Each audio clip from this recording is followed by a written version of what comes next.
All set on this? All set. All set, Your Honor. We're good. This meeting will come to order. This is a regular meeting of the Middletown Planning Board. First item on our agenda is the approval of minutes. First set of minutes are the minutes of our regular meeting of August 26th. May I have a motion to approve these minutes? So moved. Second. Motion's made and seconded to approve these minutes. Any discussion? All those in favor say aye. Aye. Opposed, nay. Minutes are approved. Second set of minutes is from the special site visit meeting on August 29th. May I have a motion to approve these minutes? So moved. Second. Motion's made and seconded to approve the minutes of August 29th. Is there any discussion? All those in favor say aye. Aye. Opposed, nay. Those minutes are approved. The agenda says there's a third set of minutes, but they were not distributed. Those were the minutes for the September 5th meeting on the Atlantic Beach District. I suggest we postpone acting on those minutes until the next meeting. Is that agreeable with everyone? Sure. Okay. Yes. Next Want item. a motion, Rita? No, I don't need a motion. No motion? Do I need a motion for that? No. No, okay. Next item is correspondence. We have one piece of correspondence. It's an email from Nancy Manning dated September 11th, 2019, subject KJ's. May I have a motion to receive this correspondence? So moved. Second. Motion's made and seconded to receive this correspondence. Is there any discussion? All those in favor say aye. Aye. Aye. Opposed, nay. Correspondence is received. The next item on the agenda is continuances. Two of the items on tonight's agenda will be continued, items 4B and 4C. And we will take those first. Item 4B, public hearing, Prospect Avenue subdivision, Eugene Goldstein applicant. Request for combined preliminary and final plan approval for a proposed 8-lot major subdivision of property fronting on Prospect Avenue. The property is identified as Assessors Plat 121NW, Lot 66A, and is located approximately 0.3 miles to the east of the intersection of Prospect Avenue and Aquidneck Avenue. Mr. Silva. Good evening, Mr. Chairman, members of the board. For the record, Robert M. Silva from the law firm of Silva, Thomas, Motlin, and Offenberg. I'm here on behalf of Mr. Motlin, who is the primary attorney for this matter, and he's been involved with it for the last 2 years. He has another commitment in Newport. He's before the Newport City Council on a matter which is a public hearing, and he had to attend that. So he asked me to respectfully ask that this matter be continued to your next planning board meeting in October. That's the October 9th meeting. Thank you. May I have a motion to continue this item to the October 9th meeting? So second. Motion's made and seconded to continue this item to the October 9th meeting, and the public hearing will remain open. Is there any discussion? All those in favor say aye. Aye. Opposed, nay. The item is continued.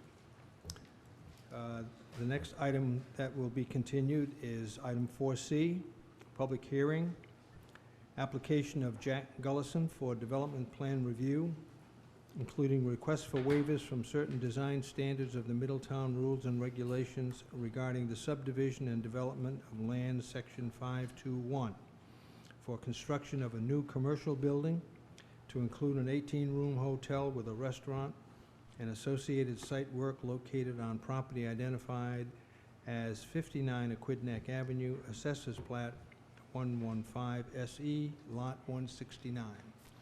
Is anyone here to address this? We received an email from the attorney requesting a continuance. Okay, may I have a motion to continue this item to the October 9th meeting? So motion to continue till 9 October. Second. Motion's made and seconded to continue this item to the October 9th meeting. Is there any discussion? All those in favor say aye. Aye. Opposed, nay. The item is continued. The next item is the first item to be considered this evening, item 4A, a public hearing. Request of Brennan Realty LLC, Bernadette Realty LLC, and Mark Byrne Realty LLC for preliminary plan approval, including requests for waivers from certain provisions of the subdivision and land development regulations for a proposed 11-lot major subdivision of property fronting on Mitchell's Lane. The property is identified as 430 Mitchell's Lane, Assessors Plat 124, lots 13, 14, 14A, 15, and is located approximately 1,300 feet to the north of the intersection of Mitchell's Lane and Fayal Lane. Mr. Silva. Good evening, Mr. Chairman, members of the Planning Board. For the record, Robert M. Silva, here for the applicant from the Law Office of Silva, Thomas, Martland, and Offenburg. We were last here before this honorable board on the 26th of August, and at that time, some testimony was taken from our engineer, Chris Duhamel, in response to some queries that had been sent to us from the town's consulting engineer, Crossman Engineering. Mr. Steve Cabral was in attendance. And we identified one remaining concern that Mr. Cabral had, which was paragraph 5 on his last review and analysis. And it had to do with the adequacy of the design vis-a-vis the proposed level of the road and how it might impact the OWST septic system design. We had provided a response technically by Dupree Engineering, but it had not reached Mr. Cabral until 5:30 in the morning that day. So he was speaking from his recollection on things and the dialogue between himself and Dupree Engineers staff, but he had no opportunity to really review things. So with that being the case, I agreed that we should not go forward. I'd extend the period of time within which the board has to make a decision and give Mr. Cabral an opportunity to review things and respond accordingly. I'm here tonight with Mr. Brennan, with Mr. Demers, Kevin Demers, who's an associate of Mr. Duhamel's.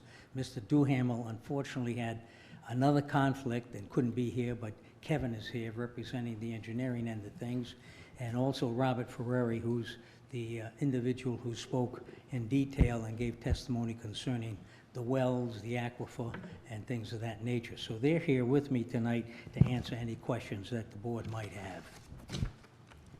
Thank you.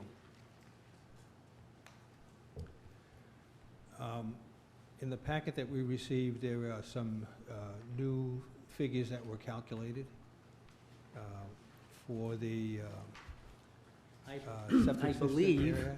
that as a result of the dialogue between Mr. Cabral and Chris Duhamel, a redesign of the road was prepared, passed by Tom O'Loughlin and Warren Hall as well, and sent on to Mr. Wilansky and also Mr. Cabral, showing the design which would be the final design to meet the requirements as seen by Mr. Cabral.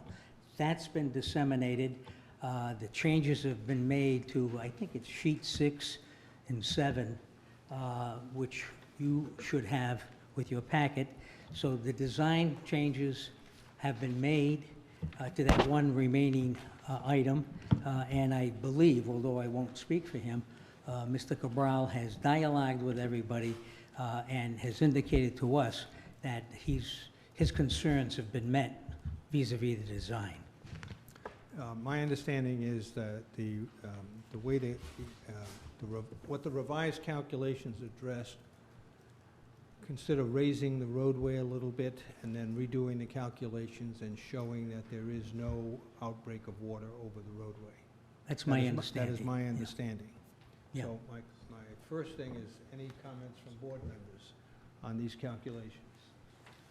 Well, I have them. I have no idea exactly what they mean, so I'm hoping Mr. Cabral will speak in the language that non-engineers understand. No, good evening. I'm Steve Cabral with Crossman Engineering. Since the last planning board meeting, we did have discussions with Dupree Engineering about the potential of seepage outbreak onto the ground surface. And to resolve it, it was agreed that the roadway would be raised approximately 2 more feet. And the reason for that is we wanted to make sure that any seepage from the leach field would not get into the gravel base below the roadway. So what those calculations basically summarize is the existing ground level, the level of the water table, the height of the water table, once you take into account the mound, and then the future roadway level. And basically, I did review the calculations, and I reviewed them with the Public Works Director and Town Engineer.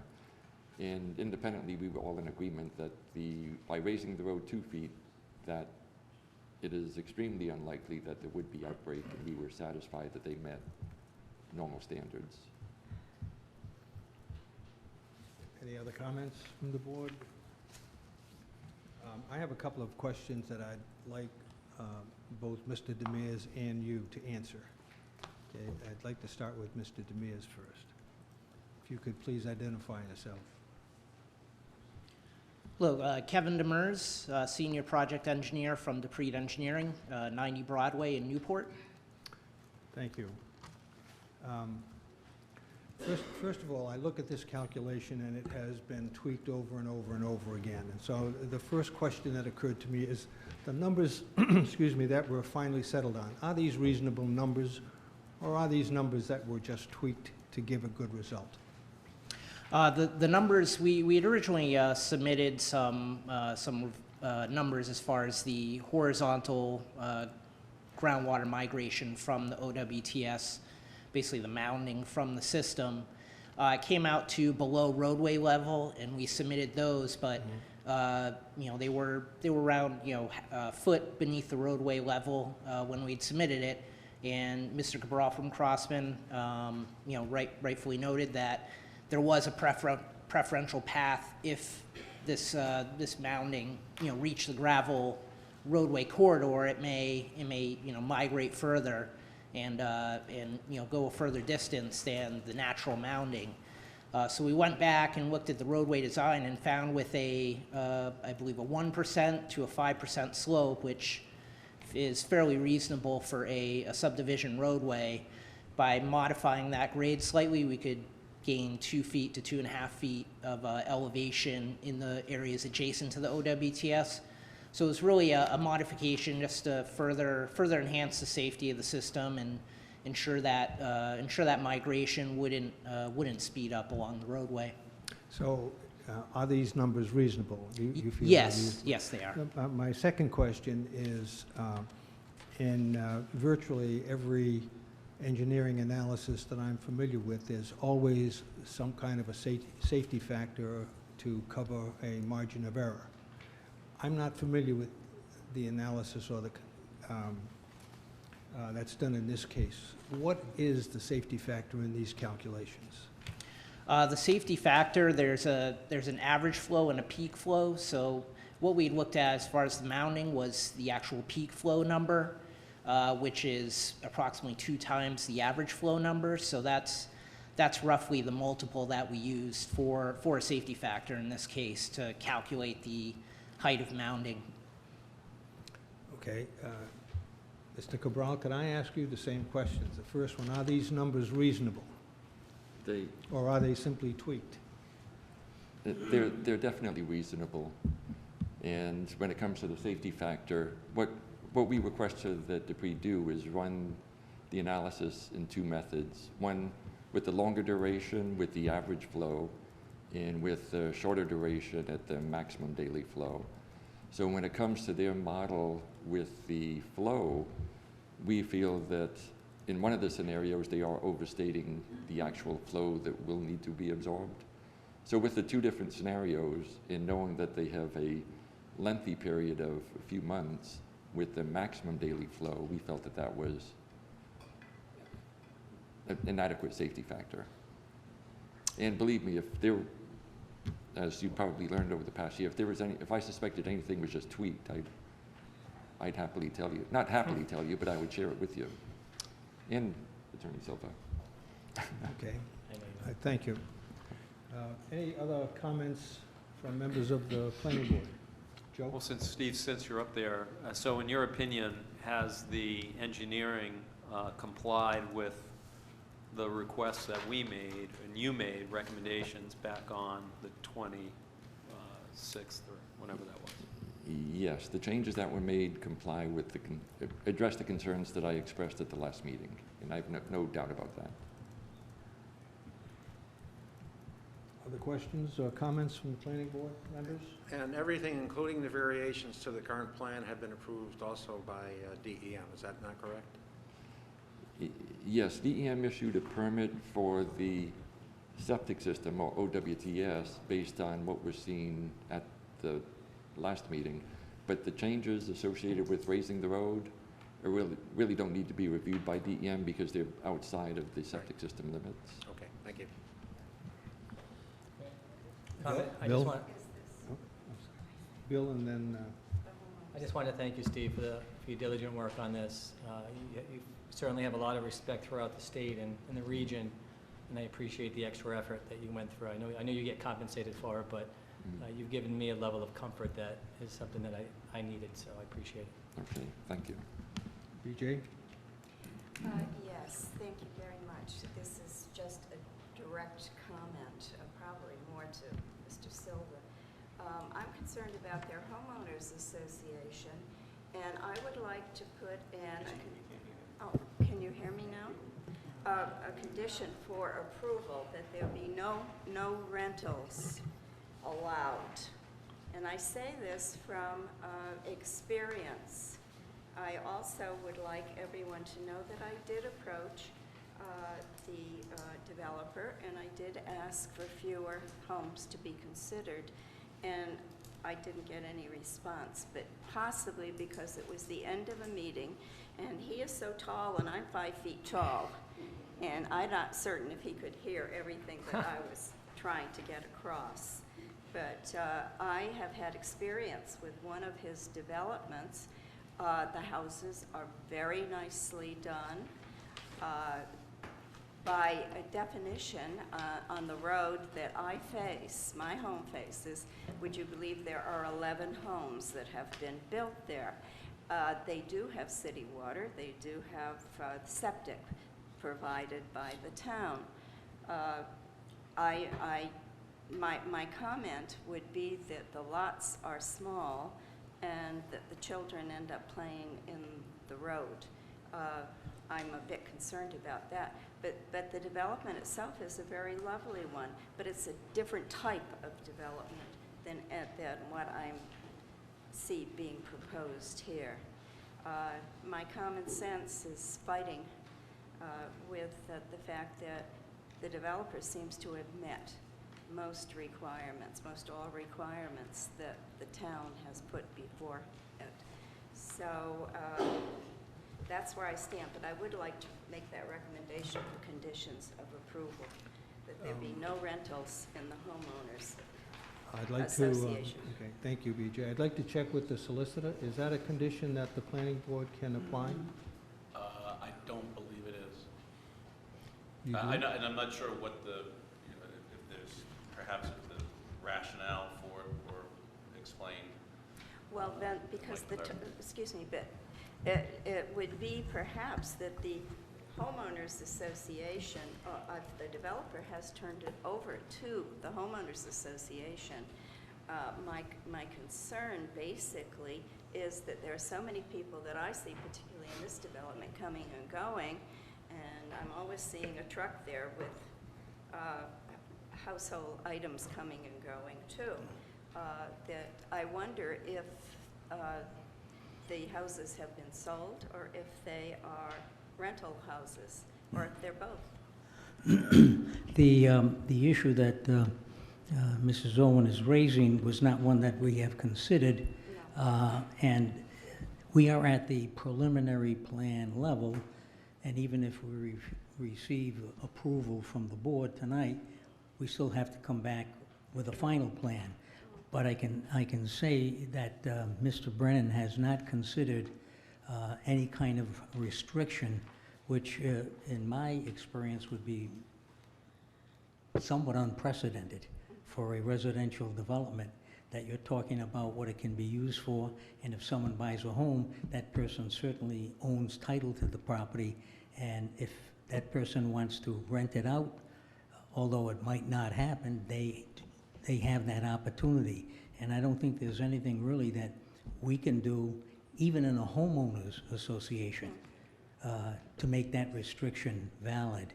And I say that with all due deference to your concerns. But as you know, the staff very professionally put together a 4-page, 5-page staff report on this matter, and indicated that there are recommended conditions. In my last count, there were 20 recommended conditions, and I can say without fear of contradiction that we're prepared to meet all those conditions, which is not a condition in there for no rentals, to be sure. But one of the conditions I have a concern with, because I think it's well-intended, but I don't think the way the condition is written, it makes sense, and that's condition number 19. And that talks about pre-development water quality testing. 17. 19, Bobby? I only have I 17 think it's 17. You want to check your number? It's 17. 19. No, No, 17. we have a 17. We only have You might 17 have an older memo. conditions. There's Might be the 17. same verbiage, but it's I'm reading from the August 13th staff report. September 5th. September We have 5th. September 5. Yeah, but I mean, I don't think there was a, What the board has in front of them is the September 5th Okay. staff report. does it have a provision for pre-development water That would quality be testing? item number 17. Item Yeah, number so- 17? It was 19 on the August memo, but it's changed since then. I'm working off of the old one, I think it's the same which I language. assumed would be the same, but I'm duly corrected. So it's 17 on your paperwork, yeah. And it talks about water quality testing of the existing pond and Little Creek on the subject property. It will be completed quarterly for 1 year, and then the words that give me great concern, prior to the issuance of permits. That would seem to me that even if this board approves the development, you can't get any permits to build any houses for a year. And I don't think that's what the board intended. I do think there should be some arrangement to set a standard for the water quality, and more importantly, once the construction has begun and the development is completed, there should be a requirement to measure the water quality again to make sure that there's been no degradation of the same, and we don't have any problems with that. That seems Well, odd to me. It would seem to me that you would need at least a couple of measurements before construction started to establish a baseline. We have no problems with that. Yeah, My- okay. my- And then once construction's underway, you would want to continue, No problems with perhaps that. quarterly. It's just a language prior to the issuance of permits. My suggestion, Mr. Chairman, I think it's really, the extent of the testing is really an engineering question, so I think we could get some feedback from either the town engineer or from Mr. Cabral as to what would be appropriate to set that baseline data before the development takes place, so we have something to compare the post-development water Okay. quality with. And you can do that before the final plan is approved. Sure, Yeah, sure. that would be in maybe the final And plan. with regard to the suggestion of the rental provision, it's my belief at this point, and I'm happy to go back and research and confirm it, that would be outside the purview of the board. But once again, I can certainly report back to the board if I find anything that would be contrary to that opinion, so the board could readdress it at the Sure. final stage. That would be good. Any other We've comments? no problem with that. Thank you. Any other comments from members of the planning board? Yeah, just, well, you know, he brought up the memo, tonight's memo, and you mentioned the August 13th memo. Just curious, Rita, what, did we lose a couple of conditions? They were conditions that were previously satisfied. Satisfied, so that's why it just, and it's the same language, I just checked that. And I would concur with the applicant, Mr. Silva, on the intent was not to delay for 1 year, but certainly monitor. I think that language needs to be Yeah, we can modify tweaked in that. some Yeah, capacity. we can modify that. Condition number 17. 17, right? Any other comments from members of the planning board? I have comments, but not questions. Okay, well, But we need a public hearing. yeah, and all the that. public hearing is still open, and at this point, I'd like to open the floor to members of the public. Is there anyone who would like to speak? Please come up and identify yourself. You have 5 minutes. I'm sorry? Please identify yourself, and you have 5 minutes to speak. 5 minutes. Yes. I'll slow down. All right. You can use them all, or you can use fewer, whatever you want. Understood. My name's Tom Welch. I live at 536 Mitchell's Lane, which is just south of the development. I'd like to say that I appreciate the ability to stand up here and speak. Nobody wants a new housing development in their neighborhood. I grew up skating on that pond, as my kids did, but I also respect the right of Mr. Brennan to develop his property. So I'm hoping that through this process, we can come up with a reasonable plan, and I hope that it respectfully considers all of the environmental concerns. So I want to talk about the perimeter drain. The perimeter drain was said to be 6-inch perforated pipe, bedded in stone, wrapped in filter fabric. I walk my dog in that area every single night. My work involves similar type projects, so I watch the drain be put in. And I can tell you that what I saw was black 4-inch, not 6-inch, rolled up pipe like you would buy at Home Depot being installed in a gravel trench.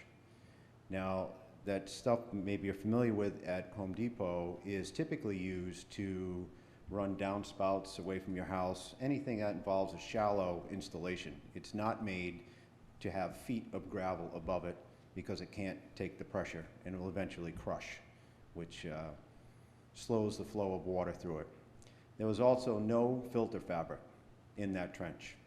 The filter fabric's job is to stop rain from washing fines and mud into the stone, eventually into the pipe, which clogs it up. On top of that, there were no manholes installed. Typically, when you put a drain in like that, at every 90-degree turn and every so often in a long straight run, you put a manhole, brings it to the surface so that you're able to open the cover, look in to make sure the drain is operating, and also if on the chance that you have to clean the drain, it gives you access. So none of that happened. The only way then to determine if that drain is in fact working is to find where it daylights, where it comes out of the ground. And when it was being installed, I walked the sight line of the drain. It eventually went into an old piece of pipe that was already there. I didn't see that installed. I didn't know where it went. But there's, you guys have been out there, there's brush and reeds down the end where it goes downhill. I tromped around on there. I couldn't find where it came out. And so that's the only place that you'll be able to look. And also that place is important because if you're going to determine whether or not any of the effluent from the system is infiltrating the drain, that's the only place you're going to be able to test the water. So that is very important that you know where that is. And it is quite a ways from where the proposed system is. So the developer engineer at a number of points, at least at the last meeting, continually said that they are licensed engineers. Understood, they should be, but almost implying that whatever they say or whatever their plan shows should be taken as fact. The perimeter drain is only one piece of this puzzle. It's an important one, but it's only one piece. So I don't think that they provided enough evidence to warrant your approval for the application as it is proposed. Thank you. Thank you. I'm a little confused. I didn't think any work had been done yet. Could somebody comment on this?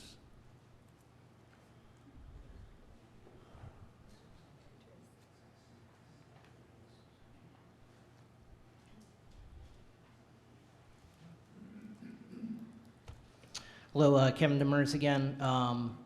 As far as the clean outs for the subdrain, you'll notice on the revised submitted plans, we have specified for 3 clean outs to be installed along the subdrain, I believe pictured on the grading plan. That will aid as far as inspections, making sure the subdrain operates properly.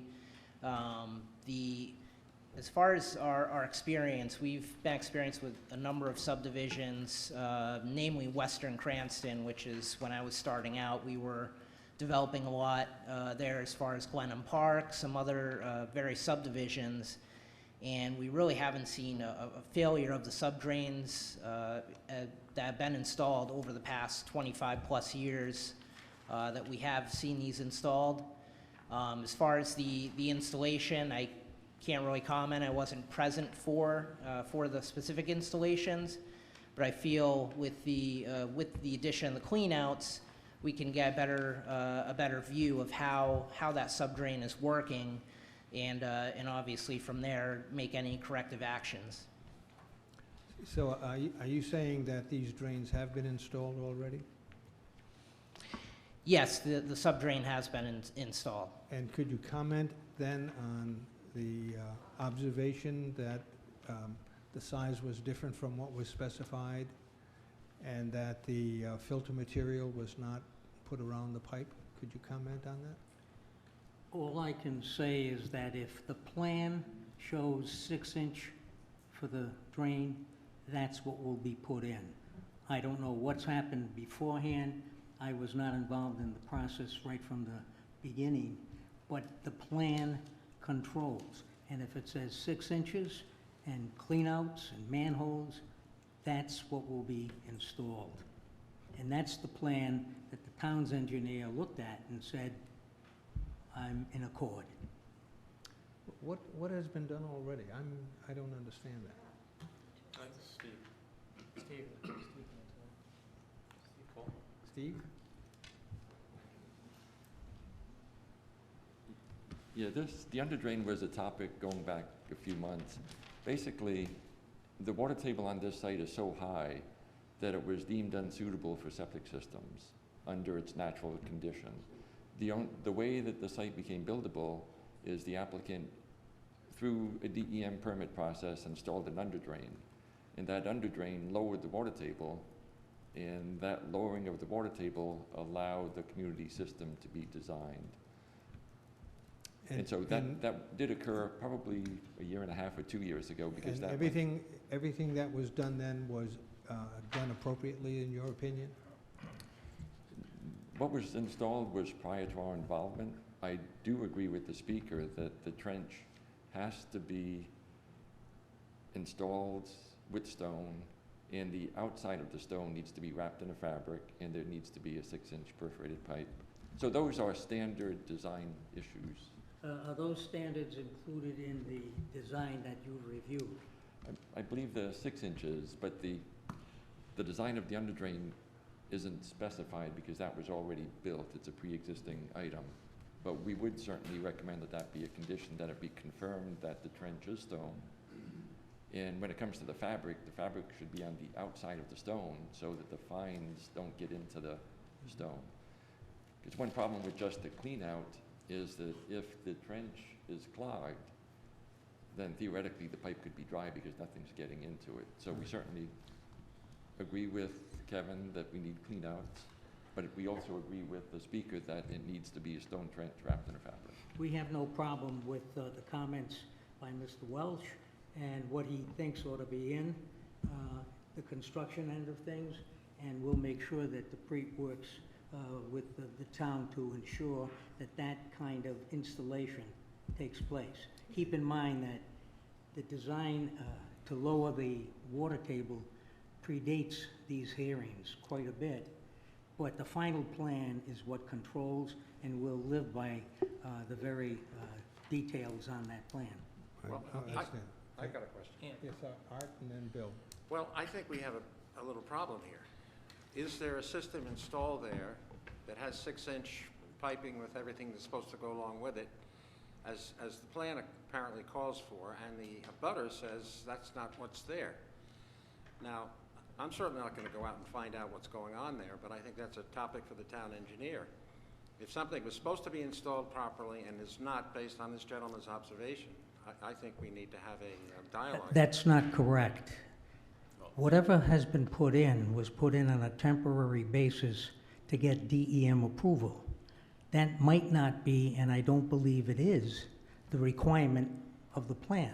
So if we have to dig up what was put in for DEM purposes and meet the plan 6 inches with the wrap and everything else, that'll be done. Construction really hasn't started on this program. Peter? We don't have a copy of the permit and the specifications for what was previously permitted a year and a half or 2 years ago. You do have the specifications for what is going to be required now. So I would suggest you make it a condition of the plan to verify whether or not the current installation meets the required specifications, and if it doesn't, that they'll be required to replace it and meet them with a new That's perimeter. We have no problem Okay. with that. Is that okay with everyone? So that'll be Okay, condition let's 18. let's add that condition. So that's fine. Thank you. That's- Thank you. Bill, you have a comment? Yeah, just that, and it was along the lines of verifying what's already out there, not unlike what's going to happen with the town engineer and the town consulting engineer and the oversight on the construction. When the construction begins, there'll be full oversight out there in accordance with the standards that are in place and requirements to construct this project. So I have plenty of confidence that as this gets monitored, assuming this gets an approval, and assuming they begin construction, it's going to follow to a T the approved plan. I have no qualms about that at all. What's out there now may very well be what was stated, but going forward, we can be sure that the town is going to be involved. We have no problem, as we have in the past, working with Tom O'Loughlin and Warren Hall. Whatever they say, Absolutely. we will do. And what they will say is what's being approved by these plans, as ultimately, finally revised through today. Any other comments at this point? Anyone else from the public would like to speak? Please come forward. Yes?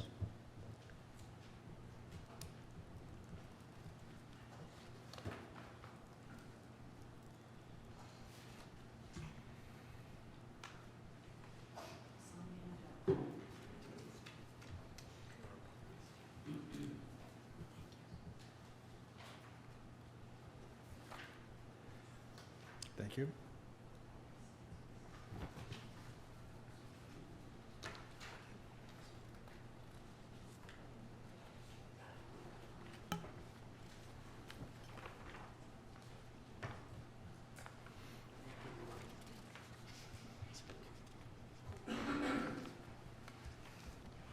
Roby Faria, 9 Cardoza Terrace, Middletown. I went to the Portsmouth Town Hall to view the similarities between Prescott Point and Stonebridge's proposed community septic plans. I found many differences instead. First, the Prescott Point condos have a gravity-fed conveyance system. Because it's a gravity-fed system, the homes do not have individual septic tanks or individual pumps.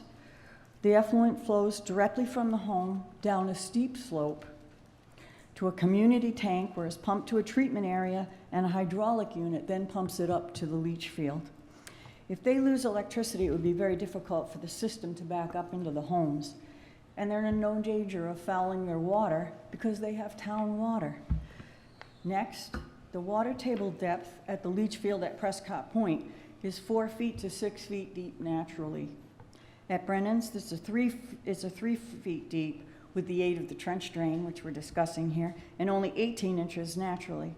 If that trench drain backs up or plugs up, and I have one and mine has plugged up twice, but I know where it flows out, so I've had to unplug it. There's a potential for problems. Believe me, my basement looked like a swimming pool. I also have some questions about some of the conservation subdivision regulations in Middletown. Section 103, number 11, is to provide for a diversity of lot sizes. All these lots are about the same at a half acre.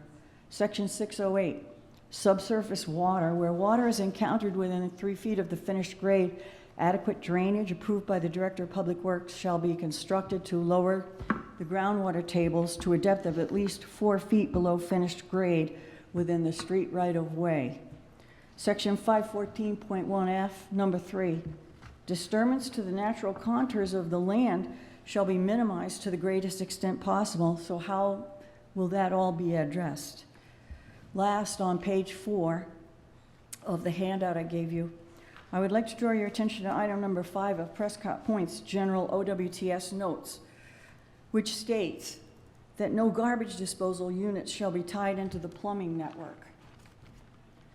But disposals are listed as one of the amenities on the website at Prescott Point. Is this the responsibility of the homeowners association, the developer, the engineers? Where is the oversight? Will the town ultimately be responsible? The consequences of something like this could spell disaster for a property with a high water table. You have a pond, a stream, and not only the wells there, but neighboring wells. Thank you. Thank you. Is there anyone else who would like to speak?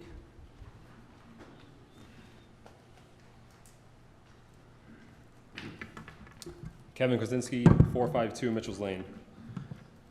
As we all know, this project proposal has been long and drawn out. This has been due to numerous inconsistencies and mistakes by the applicant's engineer.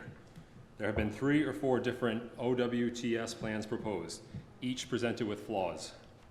One such OWTS plan used a grossly incorrect soil type and hydraulic conductivity factor, which would have immediately led to system failure. Misplaced wells on the abutting properties also affected setbacks due to lack of proper research. There's been constant cutting of corners. This project started with a TRC meeting in which the applicant was trying to eliminate the requirement that he plant trees along the road as a way to save money. At each turn, the town and unpaid citizens have caught the mistakes made by so-called experts. What else isn't being done properly? What happens when the unknown, uninspectable, yet so critical subdrain fails? What happens when the HOA isn't well established enough and solvent to cover repairs and maintenance to the numerous complicated systems that must function for this to work? Will the applicant be around and willing to fix these problems? I find that hard to believe with the track record so far. I support a property owner's rights to use and develop their property, but not in a way that is detrimental to their neighbors, not fitting with the comprehensive plan of the town or the general character of the neighborhood, and it could be impossibly environmentally devastating. This entire project is about maximizing profits with no regard for what is actually appropriate for the site and the overly saturated, poorly draining land. This is all about the developer making money so he can invest in his other projects and never set foot on the property again, while us neighbors will be stuck with the consequences for years to come. Thank you. Thank you. Are there anyone else who would like to speak? Kathleen Kozinski, 414 Mitchell's Lane. Stonebridge is an experiment. Town officials cannot identify a similar subdivision in town or on Aquidneck Island, which was built with 11 houses without access to town water, public sewerage, and run by an HOA. Being given 17 recommendations for conditions of approval should send an alarm to all town officials regarding this proposal. What is the definition of recommended? I ask these individuals, who is responsible for ensuring these 17 recommendations are adhered to? Seems like a daunting task to me. Number 2 on the list of recommendations concerns faulty runoff from the treatment facility. Who will have access to this information if this occurs? Number 3 requires quarterly reporting to the town engineer regarding the community septic system. Is this voluntary? Who foots the bill for the town's services for this? It is necessary to state these recommendations will be required of the future heirs, purchasers, and that future town engineers be vigilant in monitoring this development. Will there be any fines imposed if violations occur? I say this because it took the town of Portsmouth 2 decades before they decided to become involved in the cesspool problem in their town. Number 15 concerns deed restrictions on the 3-bedroom house. Whose job is it to check? It appears very vague in these recommendations. Number 17, testing of the pond and Little Creek. What time of year will this occur? The information is to be forwarded to the planning board. Will the public have access to this? Will it be online, or will we have to search through records in the town hall? Will future planning boards adhere to the testing of the pond and Little Creek? Also, if contaminants are found, what time frame are we talking about when it's stated, quote, immediate action will be taken? Very vague word usage. Under rules and regulations, number 3, there is no significant, define this for the neighbors, impact on the environment. Yes, there will be major environmental impact. Noise from the demolition of the house, the septic, the constant clang of the drills, of the wells, of the drills for the wells, and the constant delivery by trucks, backhoes, and bulldozers. Pollution from asbestos, lead, contaminants, diesel fumes from daily activity. Nature will be disrupted, disturbed, and ruined. Birds, bees, frogs, rabbits, snakes, mice, insects will be driven from their habitats at a time when all of us should be focused on preserving these important components of our surroundings. Stormwater runoff will be increased with 11 additional roofs, hardscape from roads, driveways, the use of chemicals for green lawns. Traffic will be increased with an additional 25 to 30 cars. Stonebridge will change the entire character of the neighborhood. From the intersection of Mitchell's and Wyatt, there are 10 houses.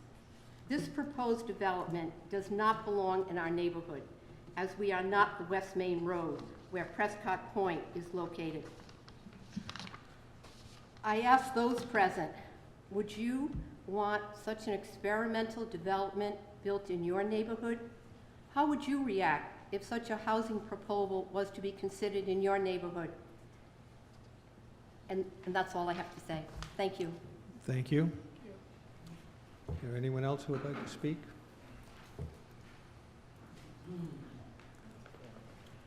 Mike Kozinski, 414 Mitchell's Lane.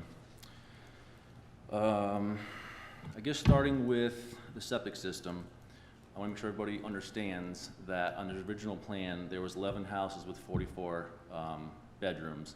With that, it was 5,000 gallons, over 5,000 gallons of flow. If you're over 5,000 gallons of flow, I did all of the wells, you can't put a septic system in. The overlapping wells, or the wells overlapping with 300-foot buffers, you can't put a system in. So he's 55 gallons shy of needing that. So one more bedroom and the whole system is off, it can't work.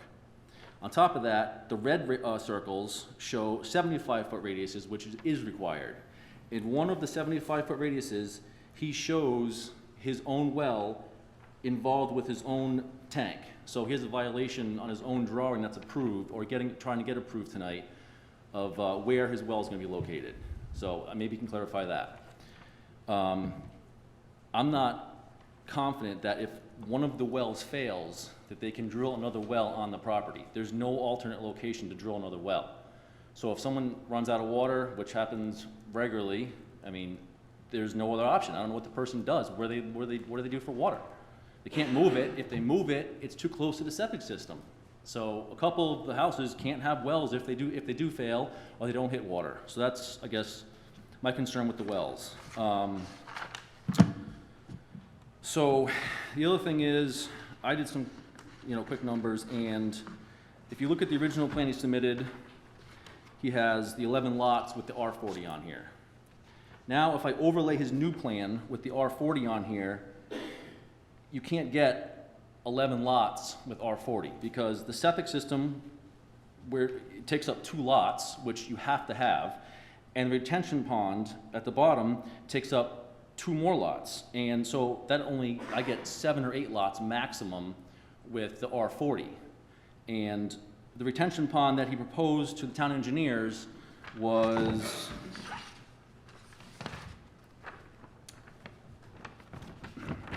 15,000 square feet was what he proposed to say would work. He did designate a spot for that.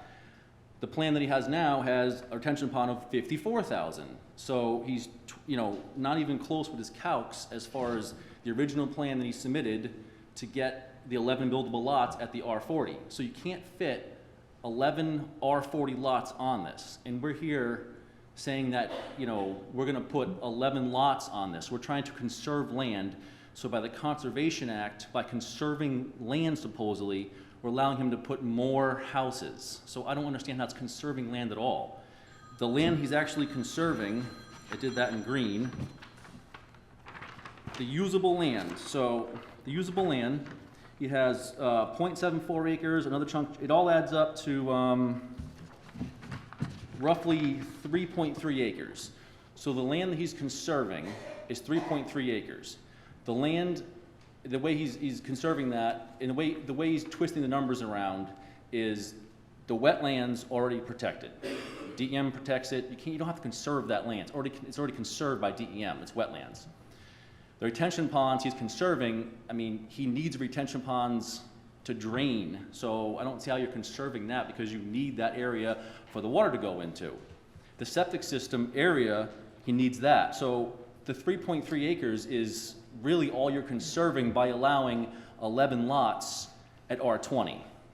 The usable conserved land is a very small piece you can actually do something on. No one's gonna play, a game of soccer in a retention pond. So I don't know what benefit that does. So, I have a lot of concerns with this. I know he has the right to develop his land.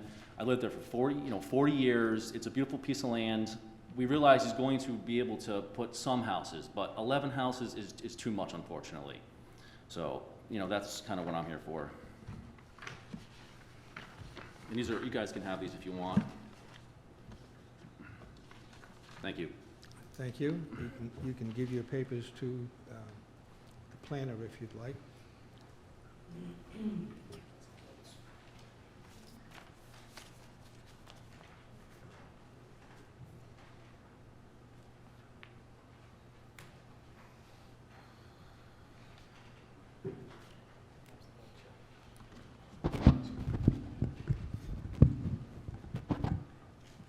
My name is Marilyn Hennessy. I'm at 408 Mitchell's Lane.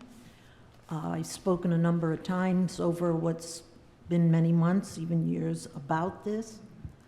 I always begin by thanking Mr. Brennan and his family for the use of this land. I walked it 3 times today with my dog, whom the dog automatically veers in that direction. We're going here. Why? Because it is a beautiful area. And over this time, what my fine neighbors, who I have even deeper admiration and affection for, have been trying to point out is there is so much doubt. What we have been trying to do, we're not engineers, although I'm very impressed with their knowledge, is to sow seeds of doubt. And I have to say, I think they have done it. Now, I had remarks prepared. I'm not going to do those remarks, so you have to have some kind of sympathy on me because I'm going to do it right from the heart. But I'm going to begin by asking a very simple question that any homeowner in the neighborhood would ask. Who do I call when I don't have water because of this, when there's an environmental issue that I can smell, that I can see, that I will worry about for my neighbors and myself and the young children that have been born in the last few years? Who do I call? Do I call Mr. Brennan? Do I call my own personal attorney? Well, I shouldn't have to pay an attorney. Do I call the planning board? Because if you pass this, you said it was going to be good. Do I call Mr. Regan, the town solicitor? Do I call the town planner? Well, somebody's got to be responsible for this problem that could develop, which I believe will develop. But belief isn't enough, I understand that. So I don't know who to call. I really don't. I don't know who to call. Also, I'd like to remind you, but first say thank you for all the hours you have put into this project. And I'd like to thank Mr. Silva, Mr. Brennan, all the consultants for working on this too, because this has been a mammoth issue. And we have picked it, and we have come up with things that Mr. Cabral and the people at Dupree have brought up things that we needed to look at. But why didn't we hear about them when this was first presented? Why did it take so long, bit by bit, to peel the leaves off this onion to get to the center? Why? I need to remind you something. When you came on the planning board, I bet each of you saw yourself as stewards of the land, of Middletown, of the water on the land, certainly of places like this beautiful pond and marsh. I know you think of yourself as stewards of the life forms there. And I know that you think of yourselves as stewards of Middletown, and particularly the residents of Middletown, or you wouldn't be doing this. This is a hard job. Who would do this? You don't get paid enough to do it. It's a gift you give us, and I appreciate it. But I remind you of that stewardship, and I ask you to take into consideration some of these doubts that have been sown tonight by my neighbors. I also ask that we not take away Mr. Brennan's right to develop this land. I acknowledge that. But it be less developed than this proposal. And I thank you again. Thank you. Anyone else from the public? Please come forward.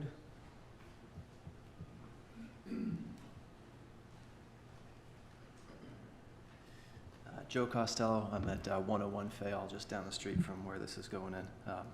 Most people have kind of said what I have to say. It's his land. He can do, he can develop it as he needs to. But this, 11 houses in this tiny little space, this is the kind of thing that contributes to our 38 days of beach closures that we've had. All this runoff, all this stuff just going down into our water, our drinking water, our ocean water.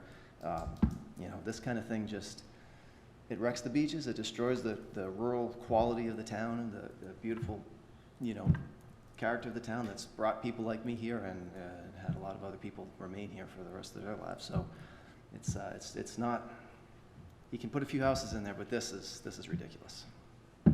Thank you. Anyone else from the public, please?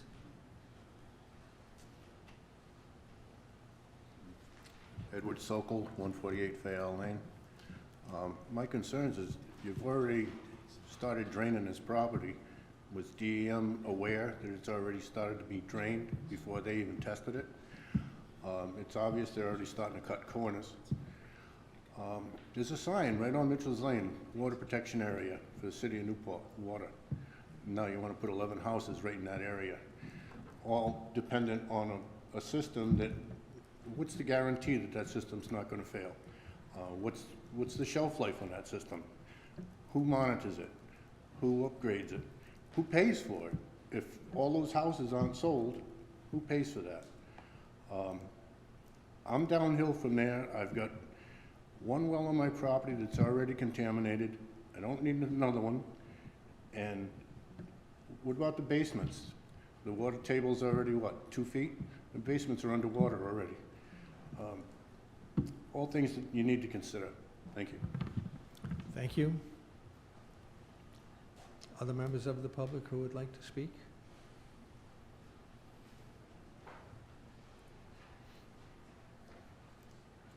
Hi, Lisa Kinsella, Peckham Lane. I just have a couple questions about the stormwater management plan. In particular, the wetlands measurement and the acreage for buildable land on the stormwater management plan is different than what's on this plan. Here it says it's 4.04 acres of wetlands, and on the plan it says 2.44 acres of wetlands. 11.69 acres of buildable land on the stormwater plan, which is, when you do the math out, it's only 10 acres, or 10 lots. 13.3 acres of buildable land on the plan, which allows for the 11 lots. So I just wonder where that 1.5 or 6 acres of wetlands went. My other point is that in this low-impact development is part of conservation development, and it states right here that state law requires the use of low-impact design techniques as the primary method of stormwater control to the maximum extent practical. It's intended to maintain or replicate pre-development hydrology through the use of site planning, source control, and small-scale practices integrated throughout the site to prevent, infiltrate, and manage runoff as close to the source as possible. When I look at this, in the summary, it states that to mitigate post-development flows on site, a closed drainage system is utilized to convey runoff to a sand filter and detention pond. That's not low-impact design, and I'm just curious why a conservation development wouldn't be taking full advantage of a state law. And it also says that as the stormwater goes towards the pond and wetlands, which are vital areas for more than one reason, it states that only 85% of the, or more, but 85% of the total suspended solids generated by the parking areas and access roads will be removed. What happens to the other 15% at that wetland border and pond year after year after year? And how will that change if you think about what's in the roads, the health of that environment? That seems a little scary. There's a creek that goes all the way down and affects many people downhill of that. So I just wanted to bring those points up. I think they need to be thought through and maybe asked of the applicant. Thank you. Thank you. Anyone else from the public who would like to speak?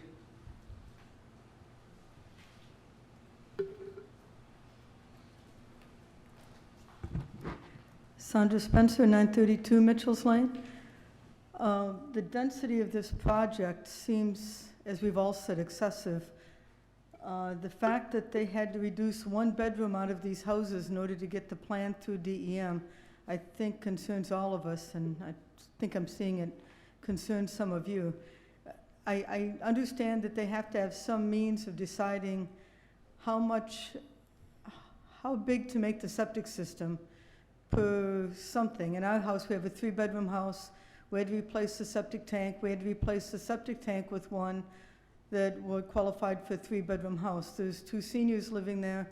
We probably use half or less of the water than the average 3-bedroom house. And yet, we had to put in a larger septic tank because we won't live there forever. These houses are 3 times the size of our house, but they're qualified as 4 bedrooms. Is there any covenant as to how many people are actually going to live there? And what is the deed situation with that house with the 3 bedrooms? Can you actually confirm that if it has the same footprint, how can you guarantee that it's not actually, that whatever's in the room where the bedroom would have been isn't actually going to be a bedroom? Will there be inspections?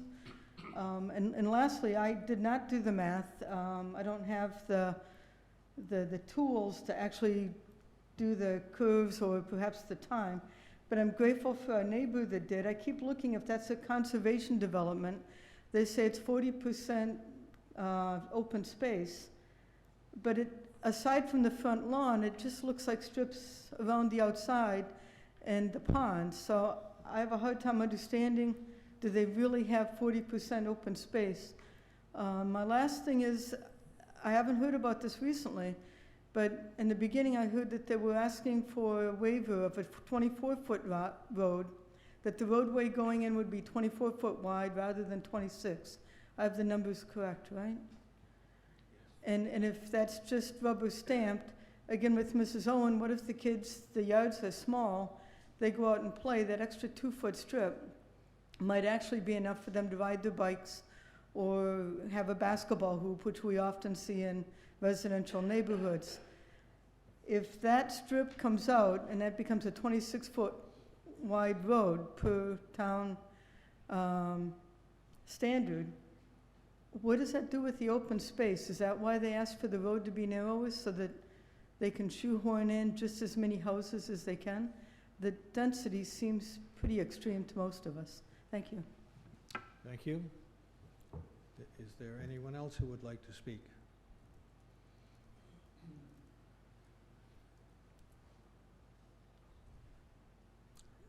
I'd like to ask if the attorney or the engineer would like to make comments based on the public comments? Yes.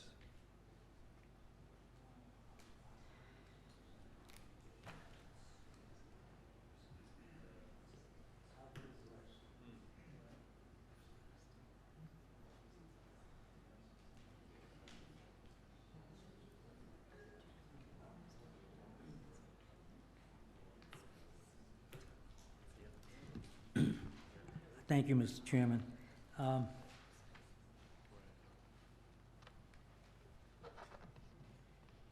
Just a couple of comments.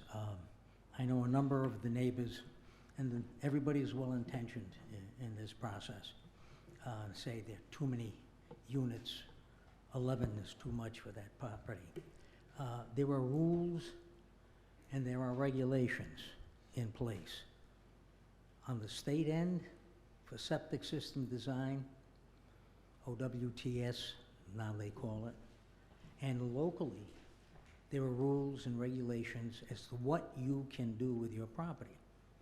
Now, way back when this started, we met, or Mr. Brennan himself met, with the planning department and asked the planning department to take a look at this topography, and instead of coming in with a conventional development, a cookie-cutter development, where you have large 40,000 square foot lots, we learned of the conservation development process, which doesn't give you more units than you could put in conventionally, but it requires you to put those units in smaller lots. Instead of a 40,000 square foot lot for each unit, each home, you now do it on 20, and the benefit is there'll be a remaining open space requirement that has to be met, which is 40%.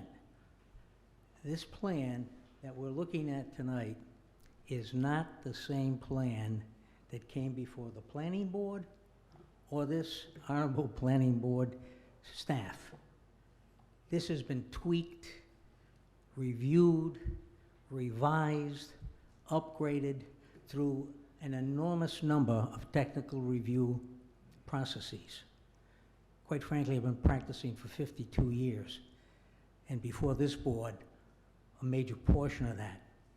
And I can't remember a residential subdivision that received the duly ordered scrutiny that the town of Middletown has given to this.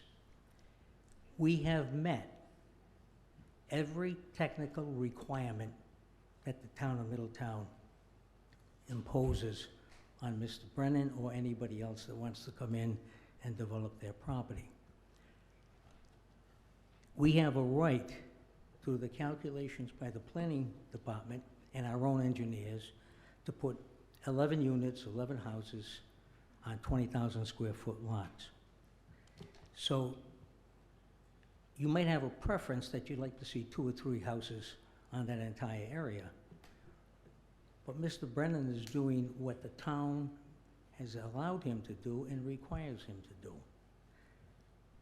So I don't think it's a fair statement to say he can't put 11 units on his property. He has a right to put 11 units on his property. And there's also a question, who is going to enforce things? There are all kinds of restrictions and conditions that ultimately have to be a part of this board's approval.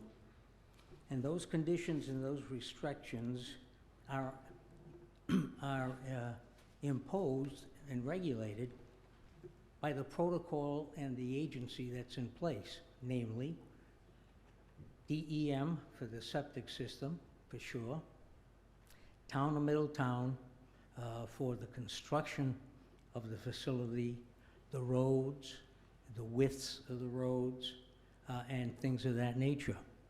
If this plan says we're requesting a waiver from 24 feet in width from macadam down to 22, and this board has in innumerable occasions suggested that that makes sense because that creates less impervious area.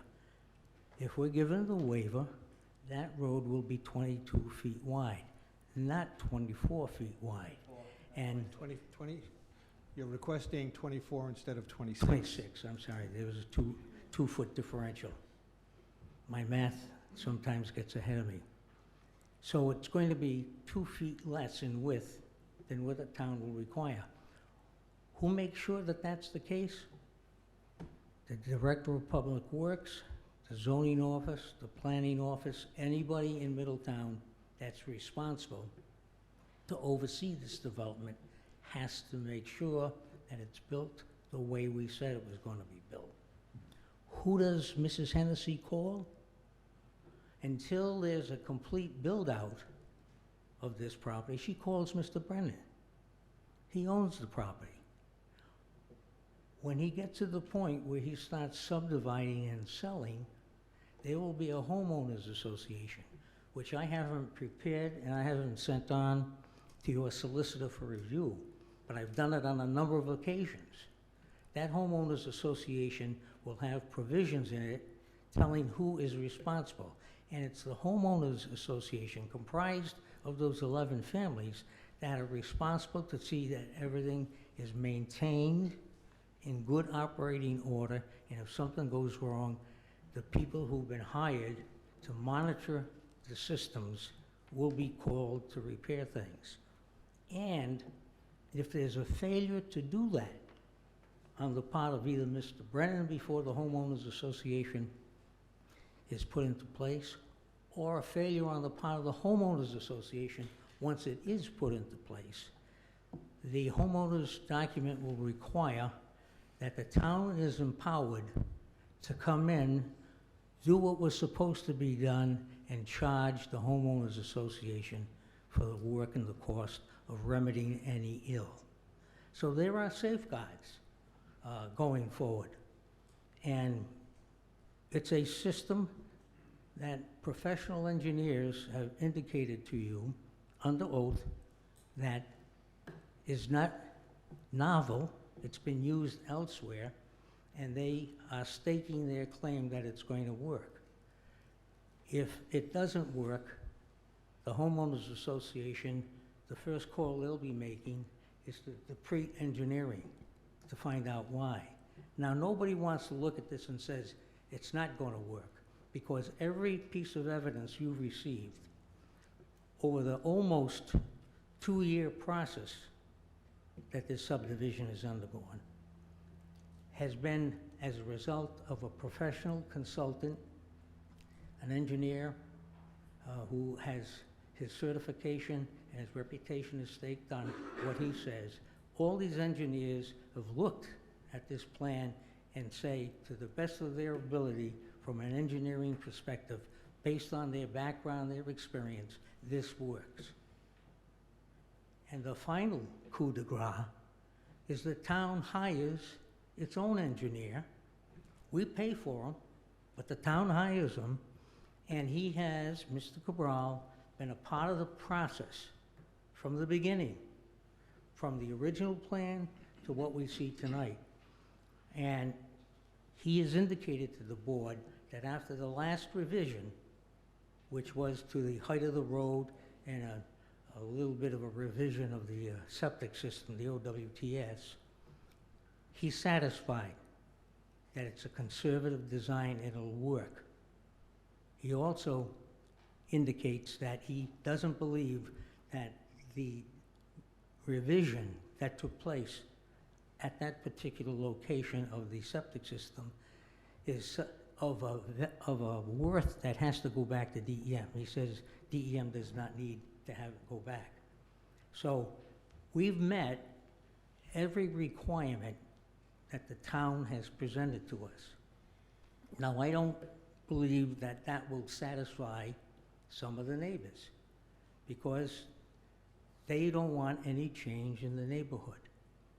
But be advised that Mr. Brennan is not changing anything in that neighborhood that under law he's not entitled to.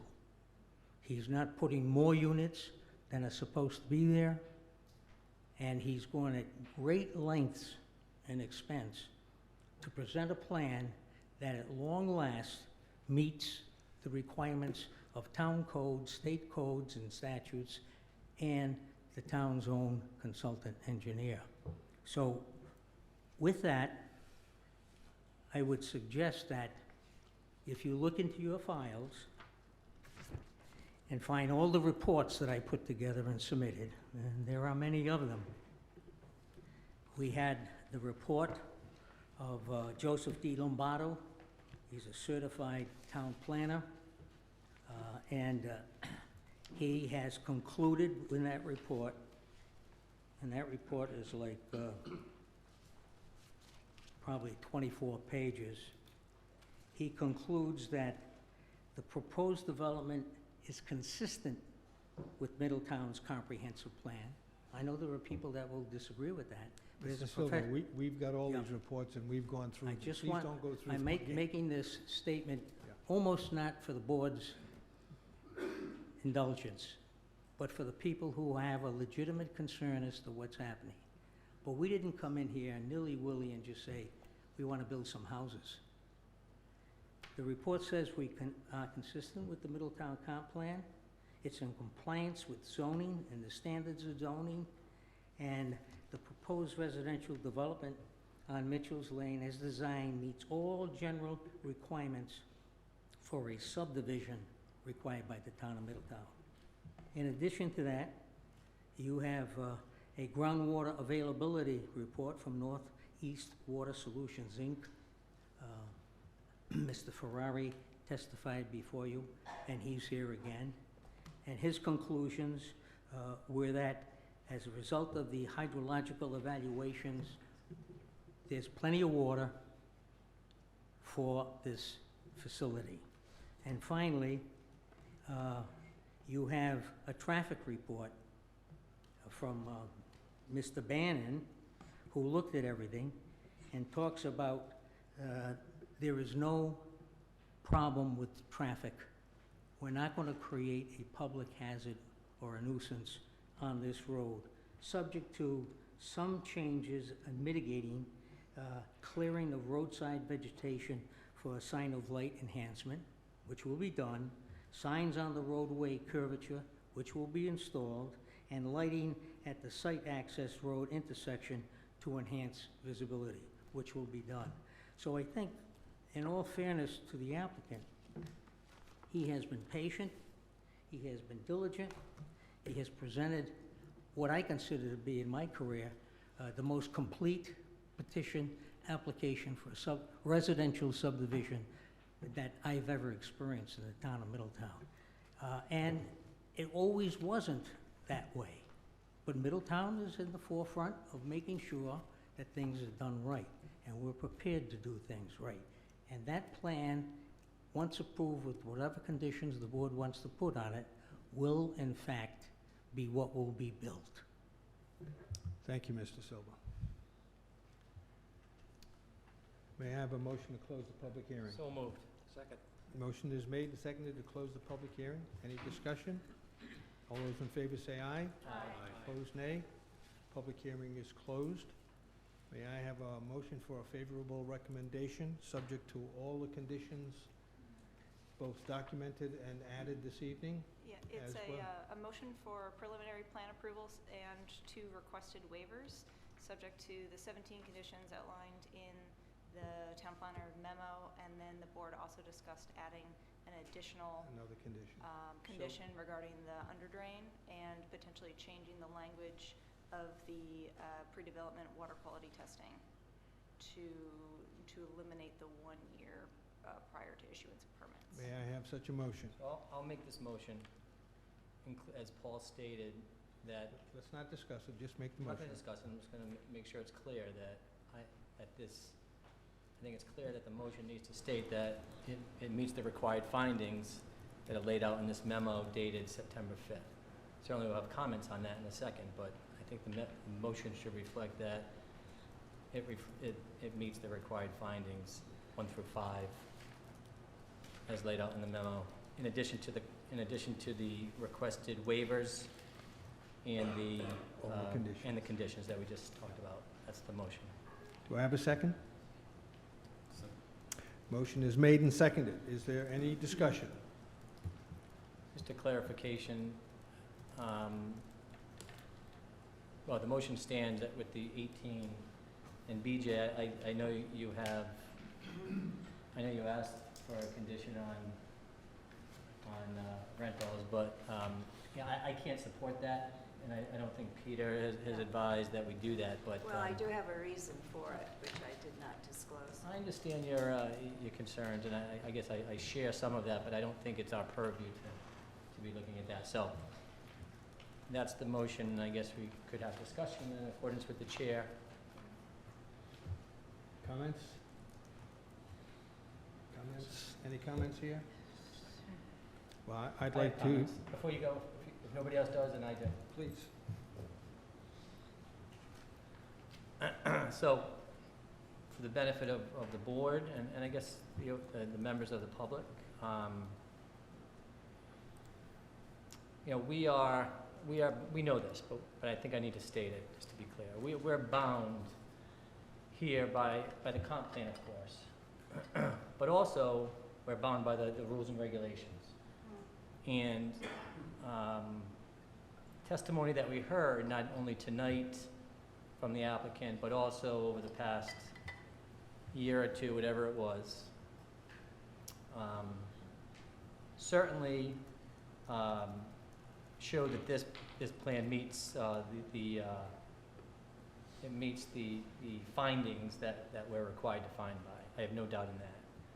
But beyond that, I believe seriously that these property owners have a right to develop their property in accordance with the rules, those rules that I just stated, the rules and regulations. This plan is in accordance with the rules and regs. No doubt about that. Let's say 98%. Yes, they're asking for a waiver for the road width, which is something that is typically recommended that we've given before. And the geogrid, which I maintain is a minor ask. So a couple of, the testimony surrounded that was not only done by the TRC, which we have a favorable recommendation from the TRC, who's looked at it numerous times, the town staff, the town's consulting engineer, they've all reviewed this, and they've all signed off on it, so to speak, and given it to us to make sure that we concur that it complies with these rules and regs. And that's the way I believe that this has happened. We've heard testimony from experts, and the only way to refute expert testimony, frankly, is with another expert, another engineer. Hearing from the abutters, the neighbors, is all well and good, and that certainly counts for something. But it does not overcome what we heard from the engineers. It just can't, without getting accurate testimony from another engineer. So what we're left with are opinions from abutters. Yes, they have knowledge of the conditions that exist there, and that is helpful. But without having that expert testimony, it just doesn't help. The standards that we heard, as I maintain, are in compliance with the rules and regs, are very conservative. These standards and rules are very conservative. We heard our consulting engineer tell us so. And that gives me comfort that this development will be built in accordance with some good engineering, excellent engineering practice. We have, hands down, the best consulting engineer in the state. I think we have the best planner in the state, best planning department in the state. I think our town staff, for Tom O'Loughlin, Warren Hall, Jack Kane, we can't do any better. I've worked in other towns, and they're excellent at what they do. And they've advised us on all of this from the beginning, so I'm very comfortable with that. That being said, I support this application clearly, and I've got to say, I'm a little bit disappointed in some of the testimony from the abutters, not necessarily tonight, but frankly, you know, I do my homework. I won't speak for the rest of the board up here, but I do my homework, and I would think they'd probably concur with me on some level. But I choose to focus on things that we can control, things such as access to the pond. If you recall, I asked for good access to the pond, and they're going to at least consider that. There are other questions that we asked and were answered up here that we can control, so we need to focus on that. You know, I felt at some points that some of the testimony, some of the comments from the abutters were lecturing us, frankly patronizing and insulting, and that bothers me. The word rubber stamp comes to mind that frankly bothers me as much. And it's insulting. We've done our homework up here. This plan meets the rules and regulations. And we're required to approve it based on that. So if you don't like the rules, you have to go out and change them. I get it.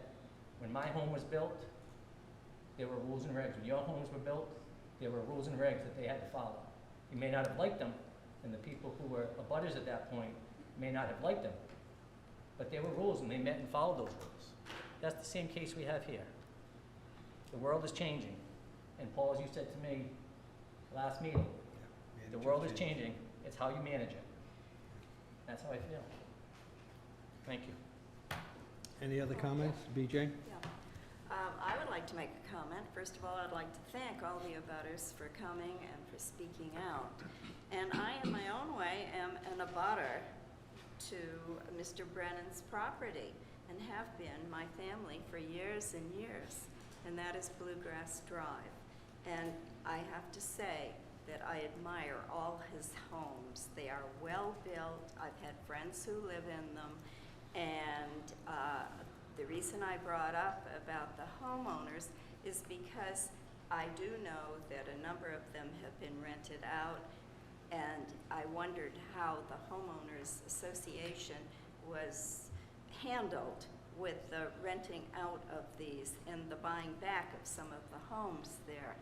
But I really think that, unfortunately, I believe that because Mr. Brennan has met the requirements that currently at the town we have required, that my vote will have to be reluctantly in favor of this. So, but there is a reason for it. One of my big concerns is about the use of open space. And I am an environmentalist, and I do appreciate the use of open space, and I'm concerned about it on this project. But I'm certain that, knowing Mr. Brennan and the quality of work that he does, that it will be a lovely development. My only wish is that there be fewer homes. That's it. Thank you. Any other comments? Yeah. My comments, I want to echo some of what Bill said to start. Also appreciate everyone who's turned out. I've read all the reports. I've listened to all the testimony. a concern I have is regarding, and I wrote these keywords down, compliance / reporting and enforcement. And I think that's a critical component, that if there's any additional teeth that needs to be in some of the conditions of the approval, that perhaps we take a moment and focus on that. But listening to the abutters, many of which I know, I certainly appreciate and can sympathize, but our job is to enforce the comprehensive plan and to ensure that every development meets with the findings that we're charged to uphold. So I'll just leave it at that. Thank you. Any other comments? Other comments? Oh, I would like to make a comment, and first I'd like to thank members of the public for your comments, not only this evening, but in previous meetings as well. I did listen to your comments, and I particularly noted your comments this evening about referring to the stewardship that this planning board has. I would like to comment on that because I think this planning board takes very seriously their responsibility as a steward for the planning process in this town. Bill mentioned that this board is not a rubber stamp, and when we get documents like this and go through every word of these documents, I can assure you this planning board is not a rubber stamp, that we take our responsibility very seriously, and I think we're very proud of that. I also want to mention that starting with the staff in the planning department, as well as our town solicitor, this project has gone through the process as it should be. They have met the requirements of the conservation development. The number of lots is consistent with what they're allowed to do. They have done some extraordinary engineering analyses, and for what it's worth, I do have engineering background, and I challenged some of those analyses, and I got good responses both from the project engineers and the town's consultant that were consistent. You can't ask for anything better than that when you get consistent engineers from both sides of the argument. So I think we examine this project. They have met the requirements. We may think there are too many houses there, but they have met the requirements. They have met all of the questions that were raised. In fact, the challenges that were put forth to them resulted in an improved plan. They came back with improvements. So you should be thankful for that. And with that, if there is no further discussion, I'd like to call for a vote. We have a motion for a preliminary plan approval. Okay. All those in favor, say aye. Aye. Opposed, nay. Motion passes 6-1.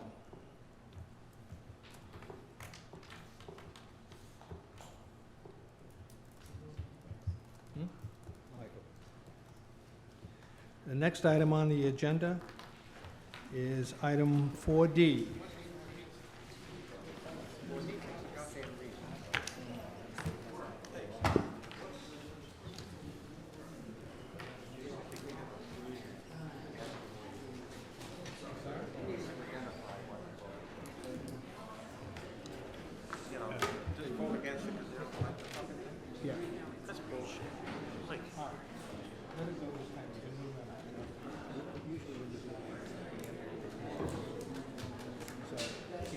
Taking a recess, or are we going forward? Are we taking a... Let's take a 2-minute recess. Are we taking a recess? 2 minutes.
Next item on the agenda is item 4D, public informational meeting. Request of 288 Vaucluse LLC for master plan approval of a 4-lot subdivision, including proposed new roads, and request for waivers from certain provisions, Article 5 and Article 6 of the Middletown Rules and Regulations regarding the subdivision and development of land. The property fronts on Vaucluse Avenue and Summerfield Lane and is located approximately 1,000 feet south of the intersection of Vaucluse Avenue and Peckham Avenue, Assessors Plat 129, Lot 210. Good evening, Mr. Chairman. Good evening. Please members of- identify yourself. Members of the planning board, my name is Richard Daddario. I'm an attorney in Newport at 1 Courthouse Square, Newport. And I am here tonight representing Eric Curtin and his wife Melissa Curtin in connection with the requesting master plan approval of the small subdivision that's up on the screen right now. I'm sorry, we would also like a motion to open the public Yes, informational thank you. meeting. May I have a motion to open the public informational meeting? So moved. Why do we have to open an informational hearing? It's not a the s- hearing. It's the same requirements as a public hearing. Do I have a second? Motion's made and seconded to open the public informational meeting. Is there any discussion? All those in favor say aye. Aye. Opposed, nay. The public informational meeting is open. Please Thank continue. you, Mr. Chairman. To continue, I'm here representing Eric Curtin. He's here in the front row. Eric is a local resident, lives on Summerfield Lane with his wife, Melissa Curtin, and his 3 children. He grew up in Portsmouth. He is a Realtor with Lila Delman. This is a personal development that he has taken on. It's not a profit-making venture for him, but he hopes it's successful. But his intent is to retain one of these 4 lots, if the planning board allows him to subdivide, and build his own house for his family. So he will have a particular interest in making this a high-quality project. With that in mind, the 4 lots have been designed in size that just about exceeds twice the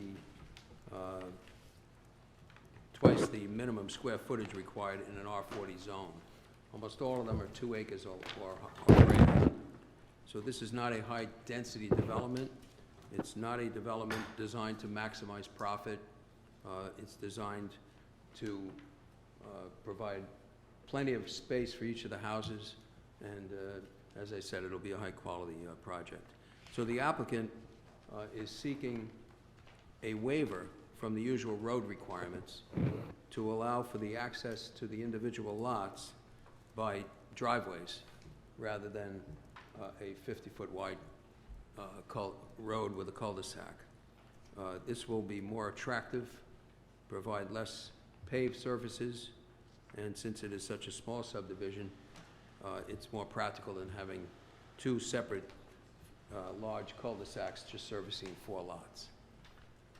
Adequate access for fire and rescue vehicles will be ensured by the use of private turnarounds or circular driveways.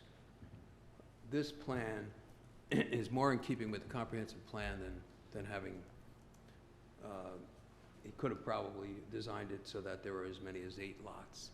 There is about 355,000 square feet of buildable land area according to the engineering. This is designed in keeping with the comprehensive plan to ensure that new subdivisions are of high-quality design. And because he will be living there, that will be the case. Lynn Small from Northeast is here to answer any technical questions that the planning board may have. My client is also here. There are 2 letters of support, one of them from J.C. Raby, R-A-B-Y, who lives at 99, who owns 99 Summerfield Lane. He's a direct abutter.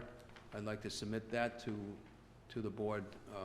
And there's also a letter of support from Frank Knapp, who lives at 88 Summerfield. That's been, I think, emailed to the planner.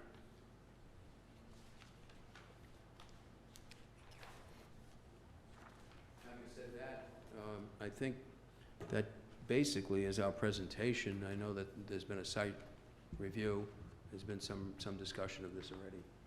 So if the board has some specific questions, I would ask that perhaps the engineer be able to address those, or the applicant. Comments from members? Questions? I guess, just from the site visit, and I guess I just clarified, it's, the requirement for snow removal is to be done prior to preliminary. Are you working on it? You remember that discussion? Maybe Lynn should come up, if you don't mind.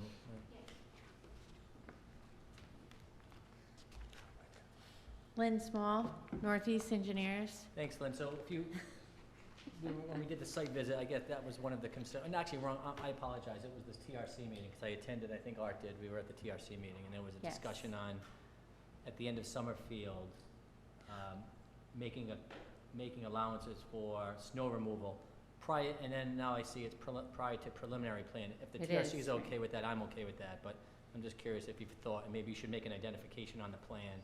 So As we are such. expecting to work with Tom O'Laughlin, Director of Public Works, prior to the submission of the preliminary subdivision. I'm having a brain fart. He asked that for Summerfield Lane, right now, they dump the snow right at the end of that roadway. Because the two driveways are extending from that point where he currently dumps the snow, he asked that we create a place within this development where they can dump the snow that they plow down from Summerfield Lane, which was something that the applicant agreed to during the TRC. We'll be working with Tom's office, and that will be reflected on the preliminary planning submission. So we don't see that yet, is that You don't correct? see that yet, Yeah, no, I it don't came see up during the TRC as a condition of preliminary plan submission.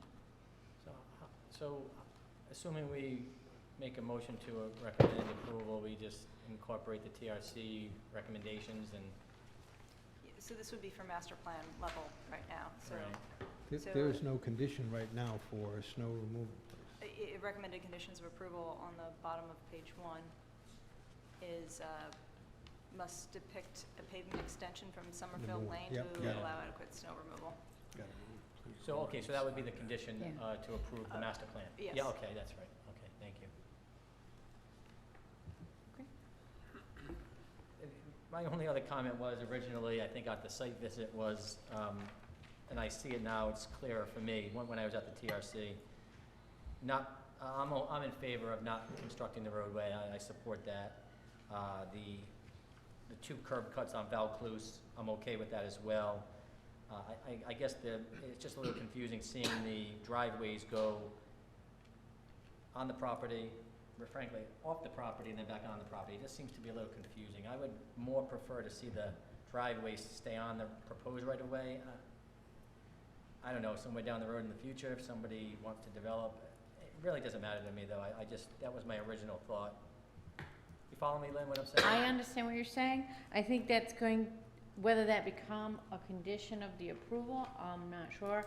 Personally, I think the little bit of curvature allows for some creative landscaping on your Yep. way in, so you're not just staring down a long, Yeah. straight driveway. I agree. But the legal documents will be put in place as necessary to make sure that the maintenance of the individual driveways are by the homeowners who own those individual driveways. And just for the board's,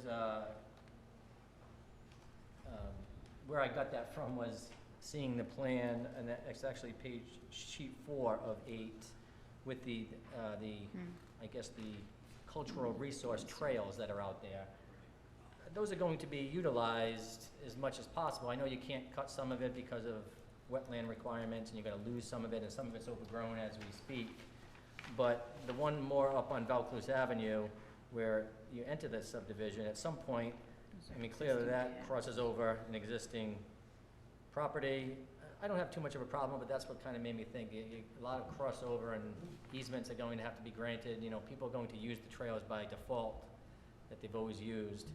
You just don't want to impact that homeowner any more so than what they're already being impacted, more or less. So, really kind of a minor issue, but I'm okay with how you have it, and if you change it, that's fine. That's just my personal opinion. Thank you. Other comments? Michael? On the driveways coming in from Excuse me. On the driveways coming in from Summerfield Avenue, there's a fork there. One goes to one and one goes to the other. Is there any concern about visibility, you know, like somebody coming in and somebody coming out? And is there going to be is it going to be easy to see down the road, you know, so there won't be any potential, you know, accidents there or anything like that? I mean, we'll make sure that any plantings that they put near the fork are low enough so that it doesn't, you know, block their sight line. It is just 2 homes that will share that stub. The reason why we have to have that end piece that's shared for those who went on the site visit and those who are familiar with Summerfield Lane, it's very narrow. And we didn't want to create a big asphalt area at the end. It just works really well now. They've preserved all the trees out there, and the Curtin's idea is to do exactly the same with this. So it'll almost feel like an extension of the Summerfield Lane development, which is really, I guess, it just conserves all of that vegetation that's there, and that's their goal. So we do have that shared end for their driveways, and then it'll split off, but we will ensure that where that split is, they can see each other coming and going in those 2 homes. Also, the driveways, will they be the same width as Summerfield Lane? The shared piece might be the same width, but then it'll split off, and I'm expecting that those individual driveways become narrower. Okay. Other comments? Other comments? Is there any person in the public who would like to make a comment on this application?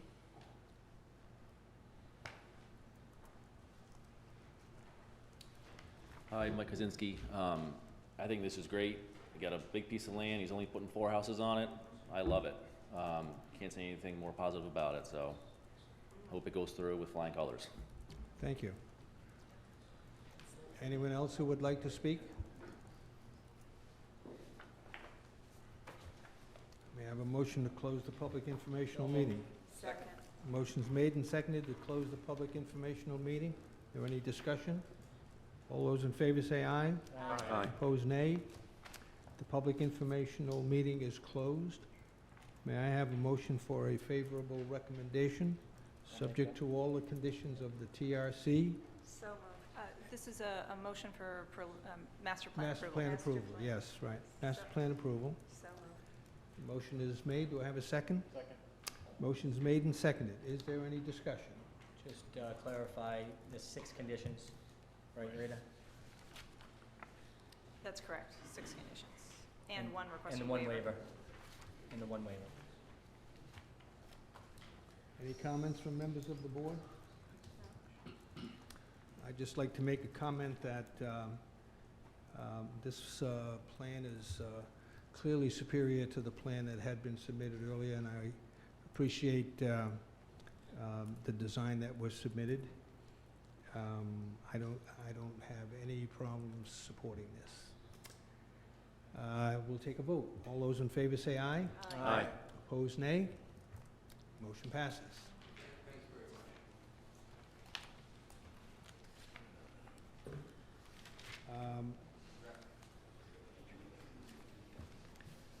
Just for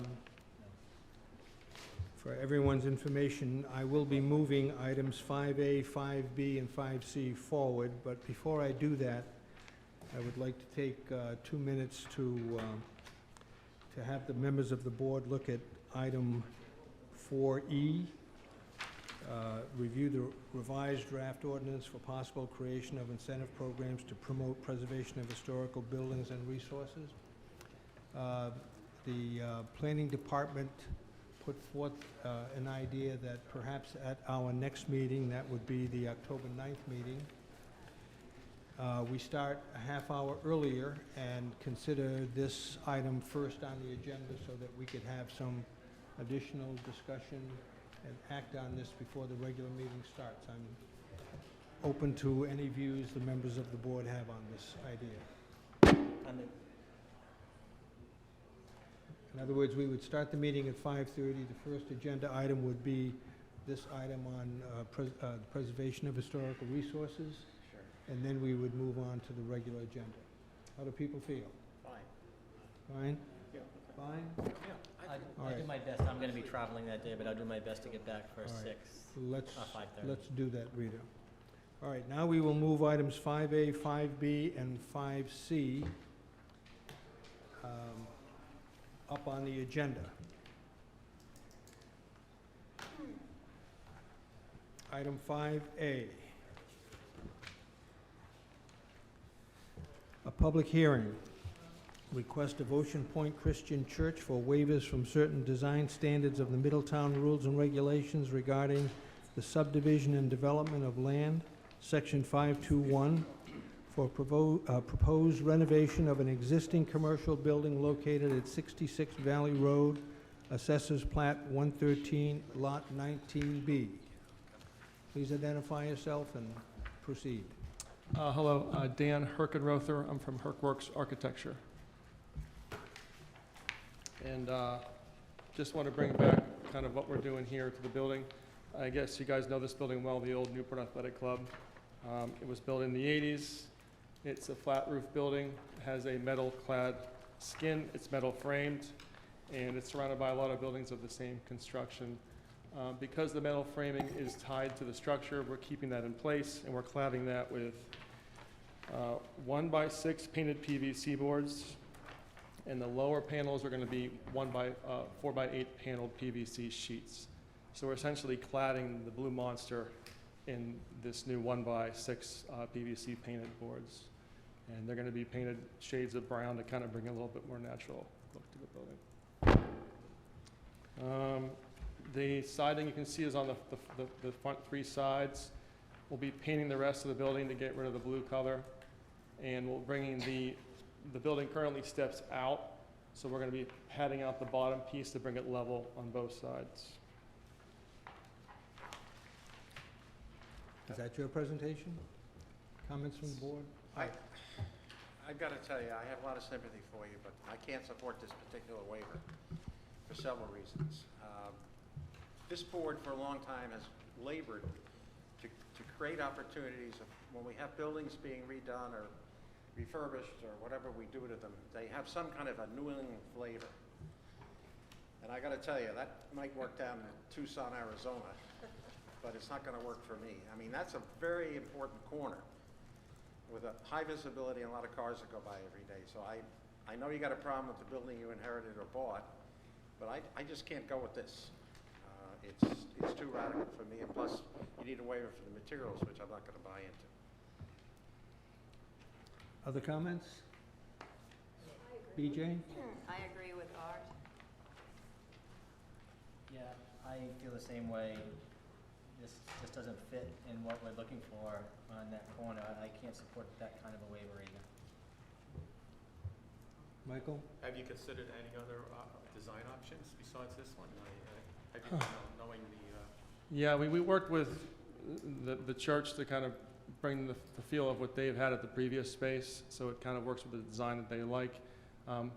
We really can't add any peaked roofs because the building is a flat, so it's kind of a question of what we can add to the siding. And I think, I mean, it's gonna be PVC, whether or not it's trim or the boards, so I think the material trim would be PVC. I guess it's more of a detailing of what we put on the facade of the building.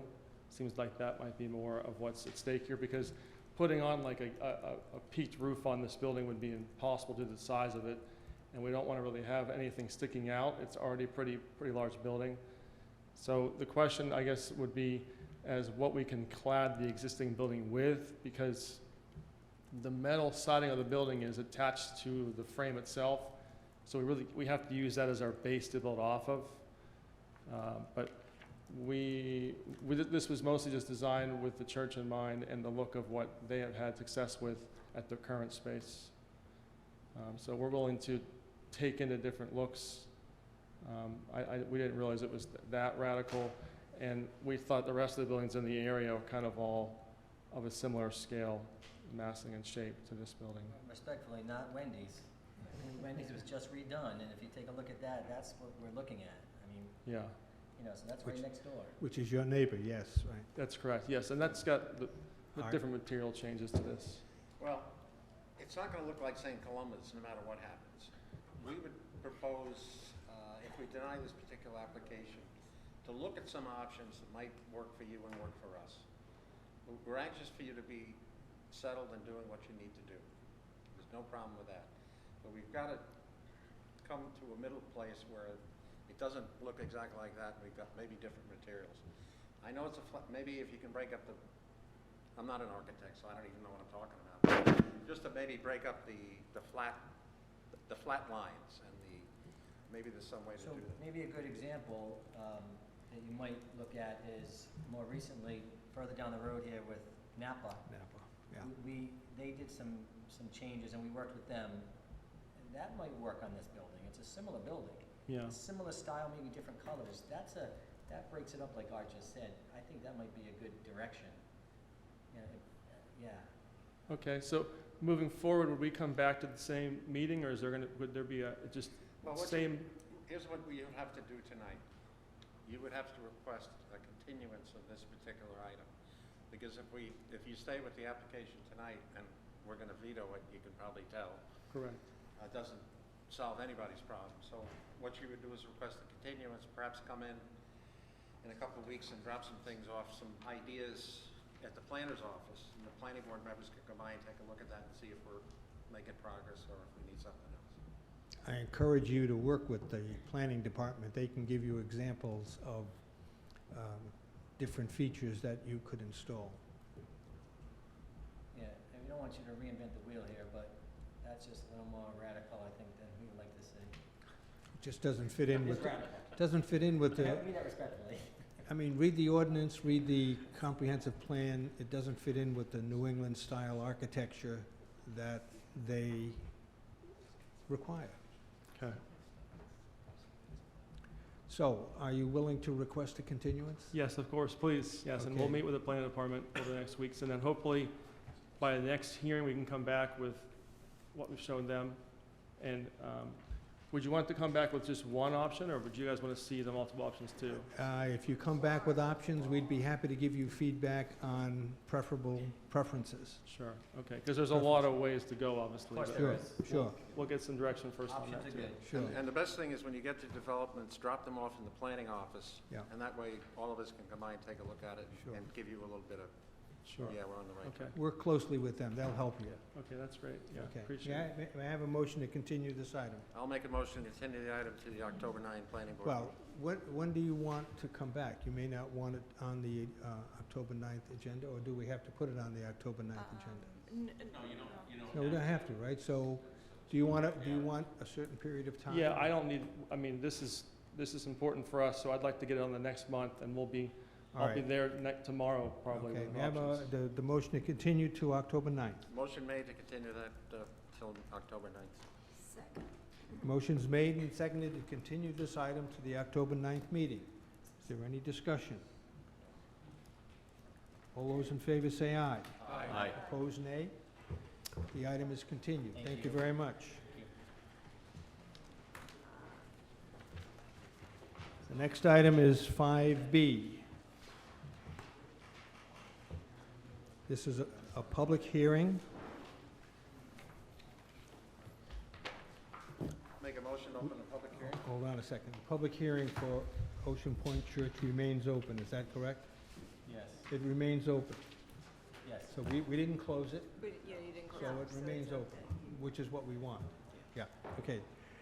5B, this is a public hearing, application of Ralph Plum for waivers from certain design standards of the Middletown Rules and Regulations regarding the subdivision and development of land, Section 521, for conversion of an existing building to a restaurant and associated landscaping located on property identified as 499 East Main Road, Assessors Plat 113, Lot 27.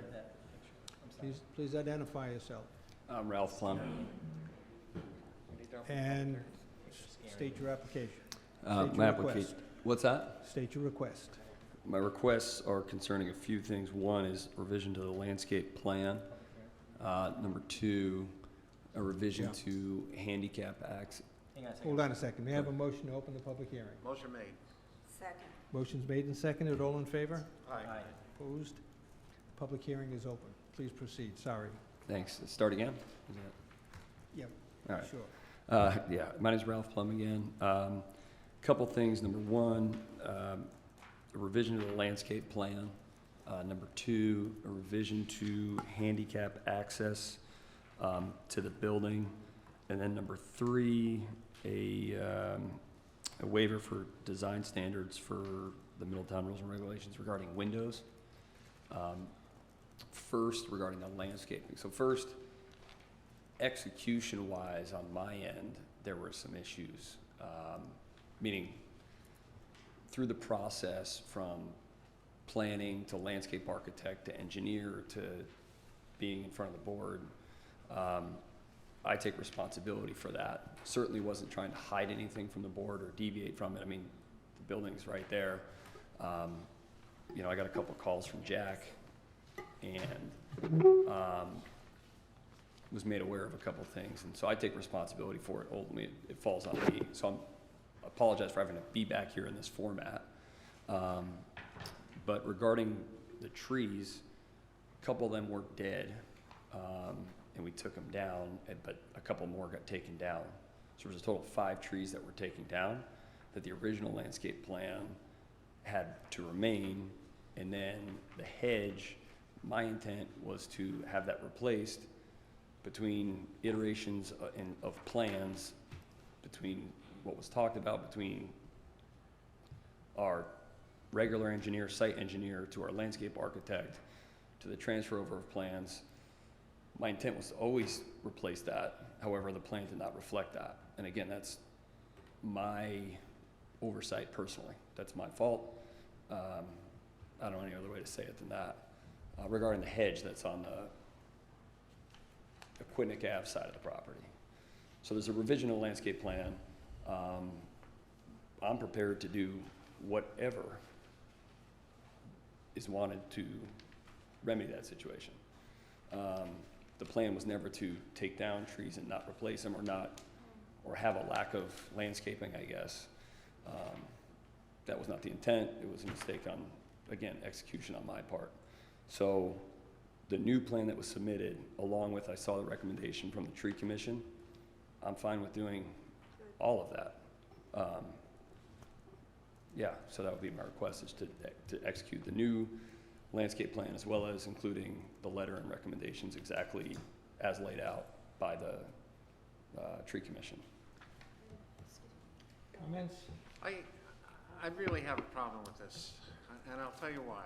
Sure. When we got the application originally, I thought there was a lot of sympathetic looking to taking care of that building in some way, making it into a functioning business. Sure. And a lot had to do with the windows. Yeah. So the next thing we find out after we've done all this, you basically violated the plan and took those windows out. Now, that really tells us that, I don't want to sound like I'm from The Sopranos, but you're disrespecting an agreement we had with you. And I think that needs to be addressed. And our windows need to go back exactly like they were proposed in the original plan. And that's something, so I'm not gonna approve a waiver for that. But we do this stuff in kind of a good faith. We're partners in the effort. Yeah. And so when the landscaping thing went in the dumper and the windows, this board, I think you heard tonight, we take our work seriously, and we're disappointed so far, and we want to fix this tonight so that we're back on track with the plan that we all approved. Yeah. And you can proceed with what you need to do. Sure, and I come to you apologizing. My understanding of the window requirement, and this is 100% I'll own it. My intent was not to deceive anybody. I didn't try to board up the windows. I mean, Jack called me and he's like, "What are you doing?" I'm like, "What do you mean, what am I doing?" I thought the window requirement applied to the new building. So if you remember the project, there's phase 1, phase 2. The conversation about windows, in my head, I didn't think I could not take a window out of the building. Again, that's my lack of understanding of the process of the ordinance, and it's my responsibility to take that. And that it was not I feel really dumb, put it that way, regarding that situation, because I mean, my phone call with Jack and Ron, I've communicated with them about the process, and that's why I'm here myself talking about it and having this conversation because I don't want anyone else to have to communicate. I guess apologies for butchering the process is for lack of a better term. Now, a couple of the windows, and again, are like I respectfully ask if we can look at each window kind of independently. I'll give you an example. So there was a window above the gable, like when you walk in that main front entrance. We have to put a wall per the fire department for egress and for like right in the middle of where that window is.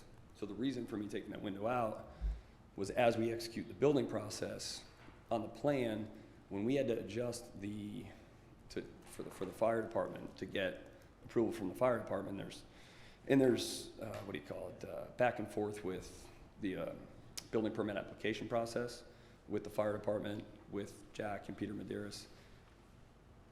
We have this wall, now an interior partition, that has to go between these two entrances. There's a door on the right, a door on the left, and a wall right down the middle that previously was not there. So we had to redo the entrance, and it literally falls right in that window. So as I'm executing the building, again, not understanding the process, I took the window out because I'm like, well, we have a wall going right there. I can't have a window, can't have an exterior window where an interior partition is coming into that window, as an example. Some of the other windows are in utility rooms. Frankly, I wish I would have submitted I didn't realize that that window issue was permanent in the process. Then we start executing in the kitchen, we have windows that are right in where the stove and the interior partition was going to be to begin with. And I'm kind of like, I don't know what, like, honestly, I don't know what to do. I wish the plan submit, I didn't realize, again, the initial time, I didn't realize the window thing, existing building windows I couldn't change. And again, that's my fault, and I take ownership of it, but I would have submitted the plan as the windows exist now, had I known that and thought it through, and we start building this thing, we start really cranking on this thing. This is the first time I've ever built out a restaurant. Let's get to some additional questions. BJ? Yeah. Yes, did you get the new plan from the tree commission? I did. And Well, I got a letter with like a little plan. with the additions and everything? Yeah. Because I know they spent a good time, an hour and a half on it, and were very, very careful about what kind of trees or shrubs and the level of the growth of these things. So are you in agreement with what they've suggested to you? Yeah, we'll do whatever that All right. exact plan that's laid out. Thank you. Yeah. In addition to our plan that we submitted with the Michael? supervision. I mean, I wasn't here for the initial discussion on when this was approved, but so it was important to everybody that the existing windows stay as they are in their present location. Is that what was the? Well, again, I'll repeat myself, but the idea was this is an unusual building. It's been around for a long time, and they were going to try to marry, obviously, modern updates with it, but most of the windows, which reflected a certain look, were going to be kept.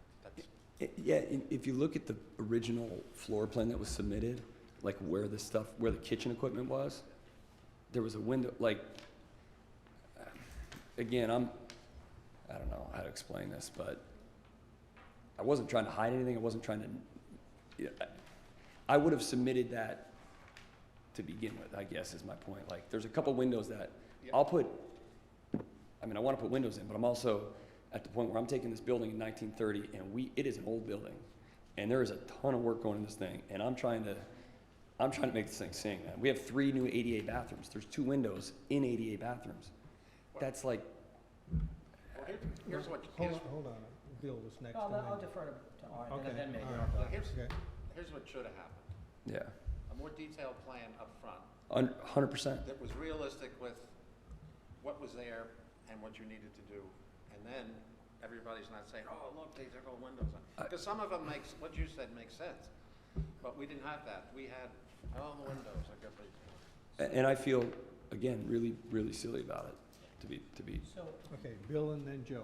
So, Ralph, thank you for coming back, and it sounds like the landscaping issue is satisfactory to the board, it sounds like it. So, you know, I gotta tell you, I really like the old building with those windows on the gable end, on both gable ends, but I don't have too much heartburn missing, losing a window or two on the long sides facing the main road. So here's a suggestion. Sure. So we talk about windows, you know, the look of a window, Yeah. and boom, you've taken out 3, 5 of them in the gable end. You've left one. The window doesn't. That west side? The gable end, the main entrance. The main entrance, got it. So the gable does not have to, I mean, windows are made for looking through, but you can get creative and make a window-looking type piece on the gable end. It may not be a working window, but it will look like a window. It will satisfy the visual effect of a window and give us really what you virtually could take the old plan that was approved and fabricate windows and apply them to the outside, weather tight them. They're never going to be used as windows, but they would look as close to a window as you can get. You follow me? The best example I can give you is, I remember doing this years ago. It was the old movie theater, Warwick Shoppers World Zaire, if some of you all remember that. There was a movie theater there, and they wanted signage in windows. So you could put signage in windows. So the owner of the building put windows on the outside of the building. And he put signs in them, and he could do it. But they were windows. They weren't usable windows, but it satisfied the look. So that's what I'm suggesting here, is that you design something that gives the appearance of a window. What you have now, you drive out there now, you've removed windows, you can see how it's been patched in. And it looks bad because it's also patched in gray and it's painted white. Correct, Yeah, it understood. looks horrible. That's fine, and I know it'll be cleaned up, but what I'm suggesting is go back to your architect and ask, or your builder, and create a window-looking type structure. A faux window. Are you A full suggesting? window. it- Geez, that's probably, thanks, Are you Peter. suggesting Thank with? you, that's why you get the big bucks. I've seen stuff with but with glass or without glass, are you? That's, I'm Well, just. I think you can create something that looks like glass. I mean, there's a faux glass, if you will, right? There are ways to do that to satisfy what I think Art is saying he's not going to support it. And I've got to kind of lean his way because I really liked that building as I looked at it. And I get it. I understand the challenges of constructing old buildings and first time doing it. No worries on that for me. But I think I think there's an easy solution. If you go back to the drawing board a bit, create this faux window in the same general location. Maybe the architect gets a little more creative and gives us something maybe even nicer looking. And I think you can get a colonial looking, style looking building that gives us really what we're looking for. Would that work for you? And the other thing, it's an important building. Art, excuse me. Joe, then Art. No, so I'm just going to say a couple things. Not being experienced as it relates to commercial building design. You have a restaurant architect designer, right? I mean, Architect that's designed a lot of restaurants, yes. yeah. So I would think that individual would have said, here are our plans, and hey, heads up, it's Ralph, right? Yes.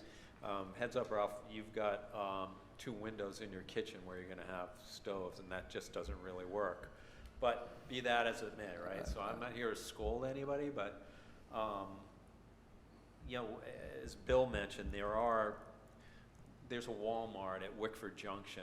It's had to adhere to some pretty strict design standards by the town of North Kingstown. They have second-story illuminated faux windows on that building that it's not 2-story, right? It looks kind of villagey and kind of fits in the context of what they had in mind over there, but there's things that you touched on that can be done. If you have to take out windows because you have a firewall separating something, you can install, there's a million different things you can do to, I think, accommodate the architectural design of this committee. I'll do whatever you guys want. Like, if you want, I'll do it. I just want to be able to Well, I understand that, but I think what you need to tell Art, us. Art, and then you. So I'm gonna come back, we just roughed up the church people here a little bit, you know, and the basic bottom line was, they have a building in an important part of town. So Yeah. do you. And I know you're gonna have a great restaurant, because I've spent $1 million in the one downtown, but you can really knock them out with a great looking building, I think, with some of the stuff that people are throwing out for you. And we're doing, like, we're putting e-pay on the stairs. Like, we're gonna make this building nice. Like, I think, it's important. Again, I apologize I'm even here, but, so from here, I'm hearing you loud and clear on, hey, let's figure something out. I also, from an execution standpoint, don't want to end up back here with doing something, or I want to make sure I get that done. So the process would be have something mocked up and submitted, or what would be the best direction you're course going. of action? If you engage your architect to do some faux windows, in somewhat in accordance with the original plan, and I'm good with not on the main road, simply the gable end. Do something, show something, submit it to the Sure. planning department, and similarly to what we went through with the church, we can go by and look at it. You're gonna have to, I would suggest you recommend, you ask for a continuance, so you can get this done and review it. You know, I think if you ask for an answer tonight, you're gonna not be happy with it. The only issue I mean, I have a lot of issues, but I don't know if it can be separated or not. The landscaping side, Jack asked me to stop doing any exterior work until I got in front of the planning board. When I talked to Ron, I've been in constant communication with Ron and Jack from day one about this, and so I originally was gonna come August 26th to deal with the landscaping stuff. But then with the window stuff, Ron said, hey, it probably makes sense to do them all at once, so that way you're not going for the board once and then going back again. So if I could separate like the landscaping, I don't know if it's possible, from the, because I can't do any site work. Art, you have another comment? Okay, any other comment? Michael? Okay, since I wasn't in on the beginning again, I see that there's another building, proposed building here. Is that gonna complement the Grange building, or is that gonna look similar to that? We submitted elevations, some proposed kind of rough elevations of it when we originally came in front of the board. I don't know, whenever that was, six months ago. It was similar, I guess, but not the same. The goal was to keep with New England character, but I don't have a picture of it with me now. I know it was submitted. We don't have any concrete plans right now for that. We're not building that right now straight away. So I guess I don't know the answer to that question other than we submitted something. I don't know how exact it is to the similar building. I think it fits with the character.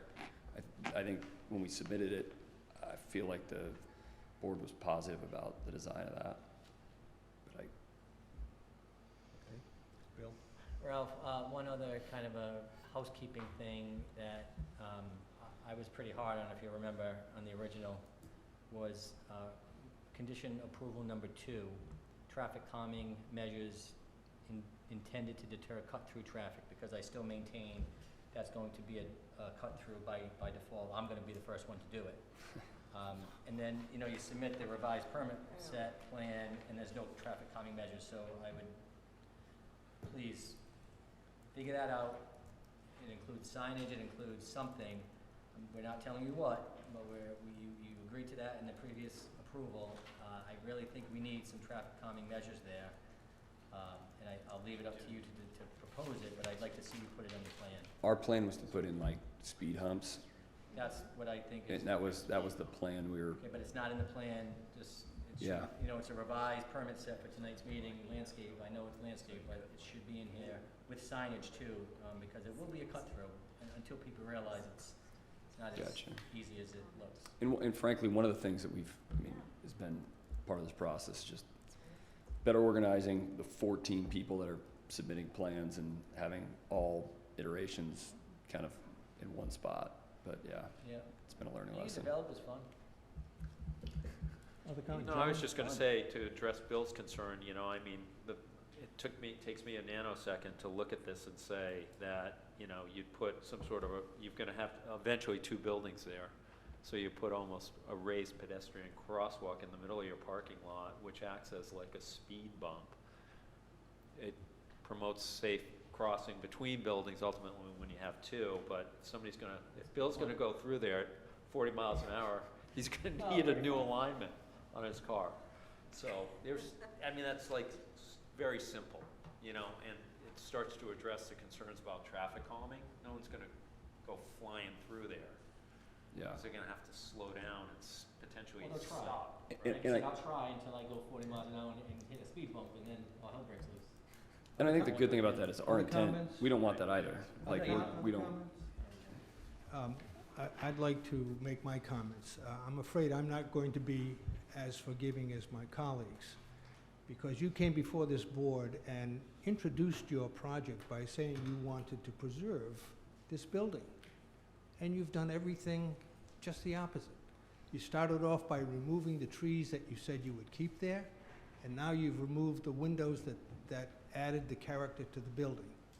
Now, having said that, I want to work with you to make something good happen, okay? I have three concerns.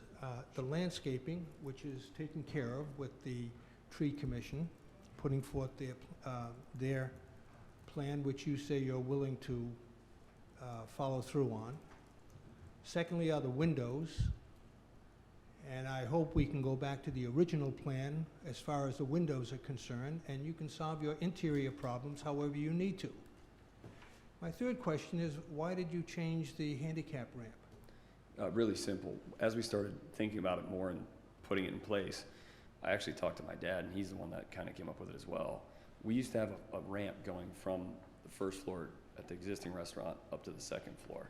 Number one, it broke down fairly frequently after it was on, so people couldn't use it, so they would have functions and people would go to use it. Number two, having staff members, so let's say someone goes to use the ramp, you have to have a staff member go out and assist them, so that takes time, not really from our sake, but then the customer and the person looking to access and use the ramp. Originally, our thought process was the ramp would make more sense. After thinking about it and talking to my dad, he's like, do you remember the ramp we had? And he said, I wouldn't do that. And I thought it made more sense to put the ramp on, and so that way people can come and use it. They don't need someone from our team to come and help them use the ramp and stuff like that. No maintenance issues. That was the intent in making the change. It's just, What I would like to see, I'd like to see it'll be you- cheaper for me to put a lift in. It's less expensive. What I'd like to see you do is request a continuance and resubmit your plan, landscaping, building, windows, ramps, so that we can see the plans as you will build them. That's what I would like to see. And I really don't want to separate anything. I'd like to see a plan that you're going to follow through on. We haven't seen that yet. So Paul, can I just, I don't disagree with you completely, but would you consider having the build, because I'm sensing that the landscaping isn't an issue for us, and he's gonna miss a season if he doesn't get the landscaping in. We're all in agreement with the landscaping. Let's let him get that in if we can, and then have him come back with that full set of plans. Would you be inclined to? I would yield to BJ on that. Well, I think that the landscaping should be done as soon as possible, but talk to the tree warden, because he's the one who really looked at that plan and examined it completely. As far as the building itself, I would be leaning a little bit more to what Bill had to say, although I am disappointed because I also belong to the Middletown Historical Society, and they have commented on what you are doing.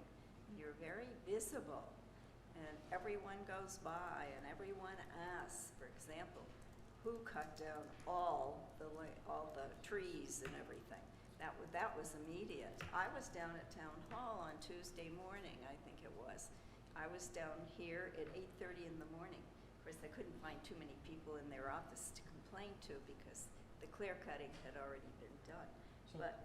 So can I ask the Yes. solicitor, is it permissible, Peter, to approve half of this, allow the landscape to go forward, and then have him resubmit building if the board's inclined to do that? Yes, that would make sense to me. You know, we give them the opportunity to put it in, would you? Is that acceptable? All right, I will yield and say you can go forward with the landscaping plan as it was put forth by the tree commission and request that you resubmit the building plan. That's my motion. Yes, There's an additional recommended condition of approval for the landscaping plan in addition to adopting the recommendations by the tree commission, which was changing a couple of the species. A note should be added to the plan designating the minimum 4-inch caliper at time of planting per our regulations for the street trees. The other thing I would add is what we suggested to the church people, is get your design guy up to about 180 miles an hour and kind of do a prelim you could give to them. Then we can come by and look at it. We'll see if you're on track, so next month we can do the second part, okay? Would you want me to try to mock something up on the building that you can look at? Yeah, I would, I don't think. No? I would say do a. Just take pictures and get examples and. Yeah, do a design. Okay. Just give us a like good Doc design. said. I don't want to Yeah. Get into the planner's Mock-ups office, we can wing by, see you're on track, and then next month, we're good. Okay. So my motion is just what Paul stated, that the landscaping plan, in addition to what Rita, you said, the additions. Yeah, it's a motion to grant a waiver from the landscaping requirements Okay, subject to the two conditions. correct. To grant a waiver from the landscaping, but to follow what the tree commission recommended. Follow the tree commission recommend, on the condition, another condition that he brings the building plans back Yes. to this office, to this board for a further approval. That's a that should be a condition, I would believe. Yes, definitely. So, Ralph, I think that gives you half. I think you're on the right track, but I think you've got the message Yeah. on where we're at with that, so, We want to get this going, but you've got to do it the right way. So you made the motion. we need to close the public hearing first. No, I mean, my suggestion is that your architects already have this on CAD file, computer design, and they can make modifications to this plan, something that's more in line with what the board is thinking. Literally, my architect did it, they do it in 2 business days, 3 days. So it should be no problem for them to make those modifications, get that down to the planner. We can all have a look at it, weigh in, and kind of give some feedback that you're headed in the right direction. The one question I had was regarding like the basement sub-level windows, the ones that are to the basement, that are gonna be kind of in the foundation. Do you want those, is that a concern as well? Because there's kind of different, there's the basement windows that were boarded up. So on the, when I bought the Grange, the 2 front windows were boarded up. I don't have a problem with those. Those are at grade level. I think they create more problems. I much prefer to see spend some time and money on the gable end, the look of that entrance, because that is, frankly, that's a more visible spot than the church. It's coming into Middletown. That's what you see, and you can do some real good stuff with that. So I think you should concentrate on that. Give up the basement stuff. So first of all, I think we need to close the public hearing, then make that motion. I'm not so concerned about the basement windows either. Concentrate on the building windows. Michael? Do we have any specific direction for him on the ramp? Well, I'm assuming he'll come in with his revised design and we can discuss the ramp at that time. Is there any guidance on the ramp in terms of I would- like favorable, or is that not? There is no waiver request regarding the ramp. It's for, the waiver request is because the windows are less than 20% of the facade. But he revised the design he went from a lift to a ramp. He changed the design in the process. So when you come back with your design for the building, present it as you want it and be prepared to justify it. If you go to the ramp instead of the lift, I would say keep in mind the historical aspects of the building. Okay? I have the ramp on the plan now. I understand. Okay. I understand, but come back with your building design and we can review everything. Okay? Okay. Well, he's going to come back. We may want to keep the public meeting open till next month. Can we make a motion to grant the landscaping, like, in that motion stand with the public hearing still open? So that motion stands, just to be clear, it's a motion to allow for the landscaping plan as approved by the tree commission with the additional, with the waiver. Right? The waiver? Oh, motion to grant a waiver. Grant the waiver. Landscaping requirements. And is anything else, Rita? There were the two conditions. The two And then conditions. you were adding a condition of submitting the building. On the condition that the building plans get resubmitted for review by the board. Well, you don't need to add that to the plan, to the motion to approve the landscaping. Okay. Since Just keep that's that being separate. continued. That's being continued, okay, very well. I'll second that motion. Okay, but that is with the understanding that you'll come back with revised building plans. Yes, sir, yeah. Okay. So there's a motion that's made and seconded. Is there any further discussion? All those in favor say aye. Aye. Opposed, nay. Motion passes. Thank you. I make a motion to continue the remaining requests. May I have Move continue the building request. a motion to continue the building design review to the next meeting And leave the public hearing open. and leave the public hearing So open? moved. Have a second? Second. Motion's made and seconded. Any discussion? All those in favor say aye. Aye. Opposed, nay. Motion passes. And lessons learned, I think you'll Good luck. appreciate the execution. Come moving back with a forward. good design. No, I think you'll, You're not that far away. Yeah. thanks. Not that far away. Thank you. Thank you. Thank you. Thank you. The next item is item 5C, application William and Elizabeth Gill for preliminary plan approval of a two-lot minor subdivision of property located at 1669 West Main Road, Assessors Plat 111, Lot 13. Good evening, Mr. Chair, members of the board. My name is Sean Bouchard. I'm an attorney from the law offices of Silva, Thomas, Martland, and Offenberg. I'm here this evening representing the applicants, William and Elizabeth Gill. This is in connection with the two-lot minor subdivision for the property located at 1669 West Main Road. The existing property currently has two residences on it. The proposal is simply to create a lot line so as to separate the two dwellings onto two separate parcels.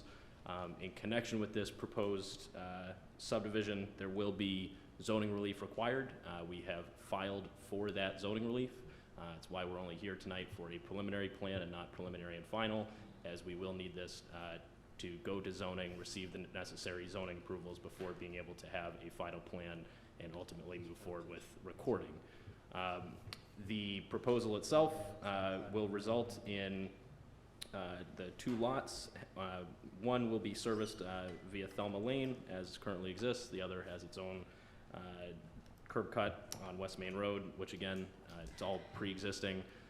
The reason for the proposal is that although Mr. and Mrs. Gill own the properties, they have their son Brian, who's here with me this evening, who is actually interested in purchasing one of the dwelling units from them, and you can't do that when you'd have to sell both. So the proposal is to simply create this subdivision so as to provide the opportunity for their son to own one of the two homes and reside there. So I do have Brian with me. He's happy to answer any questions you might have. I'm happy to speak to any other questions you might have, but in the interest of the amount of time spent this evening, I don't want to take up any more of yours unless necessary.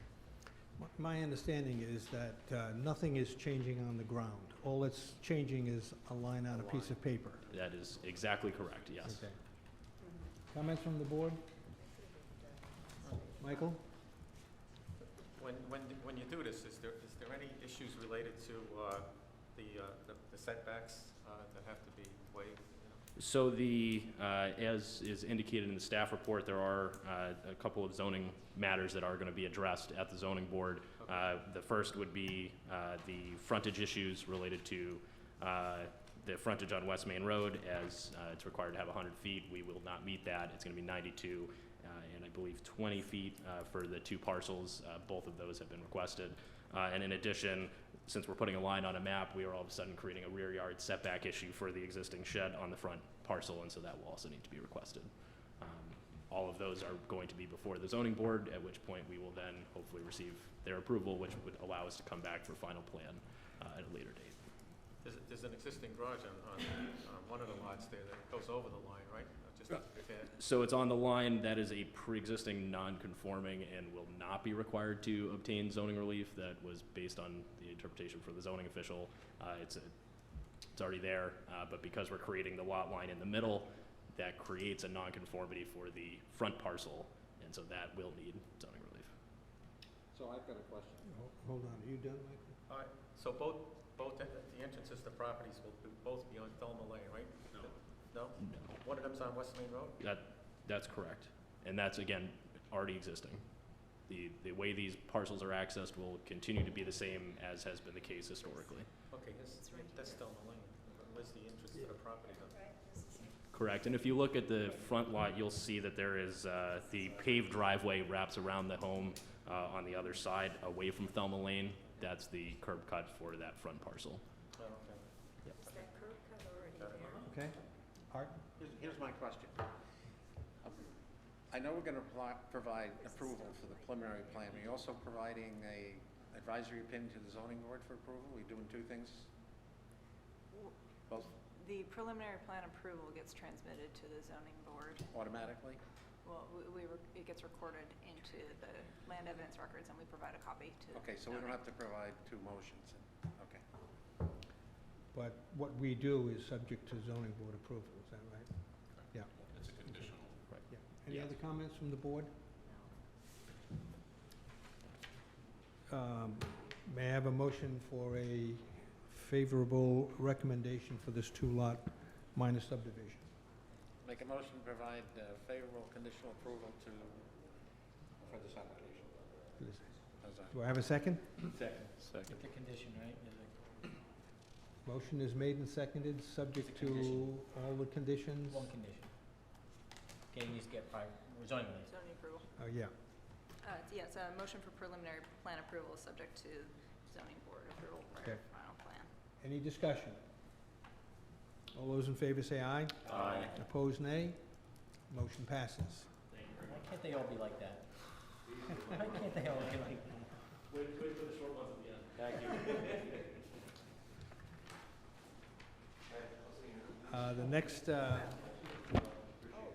The next item we have on the agenda is item 4F. Recommendation to the town council on a proposed amendment to zoning ordinance Article 4, Section 400 definitions regarding the definition It of wasn't on building this, height. All we need to do, we've discussed this, all we need to do is vote a recommendation to the town council. So, my recollection is that we asked Jack Kane to review it. Did he provide any feedback? So what happened at the last meeting was my mistake. We had a motion to schedule a public hearing when the public hearing will be taken, that requirement will be taken care of at the town council level. So this is Yeah. just a recommendation to the town council. That's the only thing that needs to be transmitted. So it's back before the board, just so that vote can be recorded appropriately. Understood, but I wanted to know if Jack Kane has chimed in on his, I'm sorry, I was listening to Mr. Silva, which item are we on? the height. We're on the height. So this is just bringing us into line with the state statute. This is right now. Yeah, I this is understand, just but to change the, I wanted to have Jack's opinion. I really wanted to have Jack's opinion on where this falls. well, Falls what under I can him. tell you is. Does it go back? I'm sorry, Pete. This is, they changed the definition in the state statute. Yeah. That is the definition that applies statewide. So frankly, regardless of what is in our ordinance, that is the definition that applies. But having a contrary definition in our ordinance is confusing, and someone who reads the ordinance might get a different impression as to how to measure height than what is current state law. So this is just under the guise of housekeeping, I would call it. So we're going back to what it used to be. No, it's a slightly different language. Well, that's where I No, this is specifying an additional map produced by the Coastal Resource Management Council, and it specifies which map can be used Yeah. in addition to FEMA maps. was to that part of measure was freeboard. that part of the legislation? Yes. Okay. And if you recall, the board and subsequently the town council sort of took some action in anticipation of the additional heights. and Understood. I things in remember all that, the yeah. flood zone, so. I just want to make sure if we're going back, so as long as it's in line with state law, and where somebody building a home in the flood zone still gets their allowances of plus base flood elevation from this map.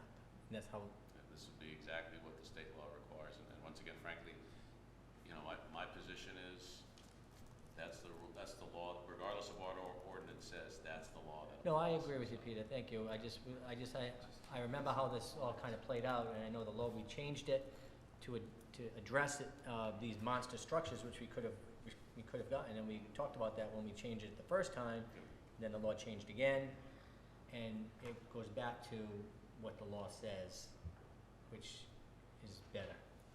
I agree. So I just wanted Jack to have a chance, but I'm comfortable with that. Okay. Thank you. So may I have a motion to make a recommendation to the town council to adopt this definition of building height? So moved. Second. Motion's made and seconded. Is there any further discussion? All those in favor say aye. Aye. Opposed, nay. Motion passes.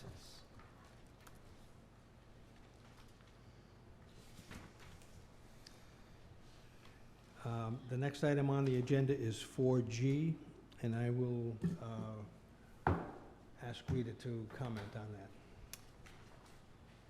Yes, so this item came to you from the town administrator. At the last meeting, you received a correspondence from the town administrator asking for the planning board to consider potential amendments to the subdivision rules and regulations and commercial design standards to account for litter.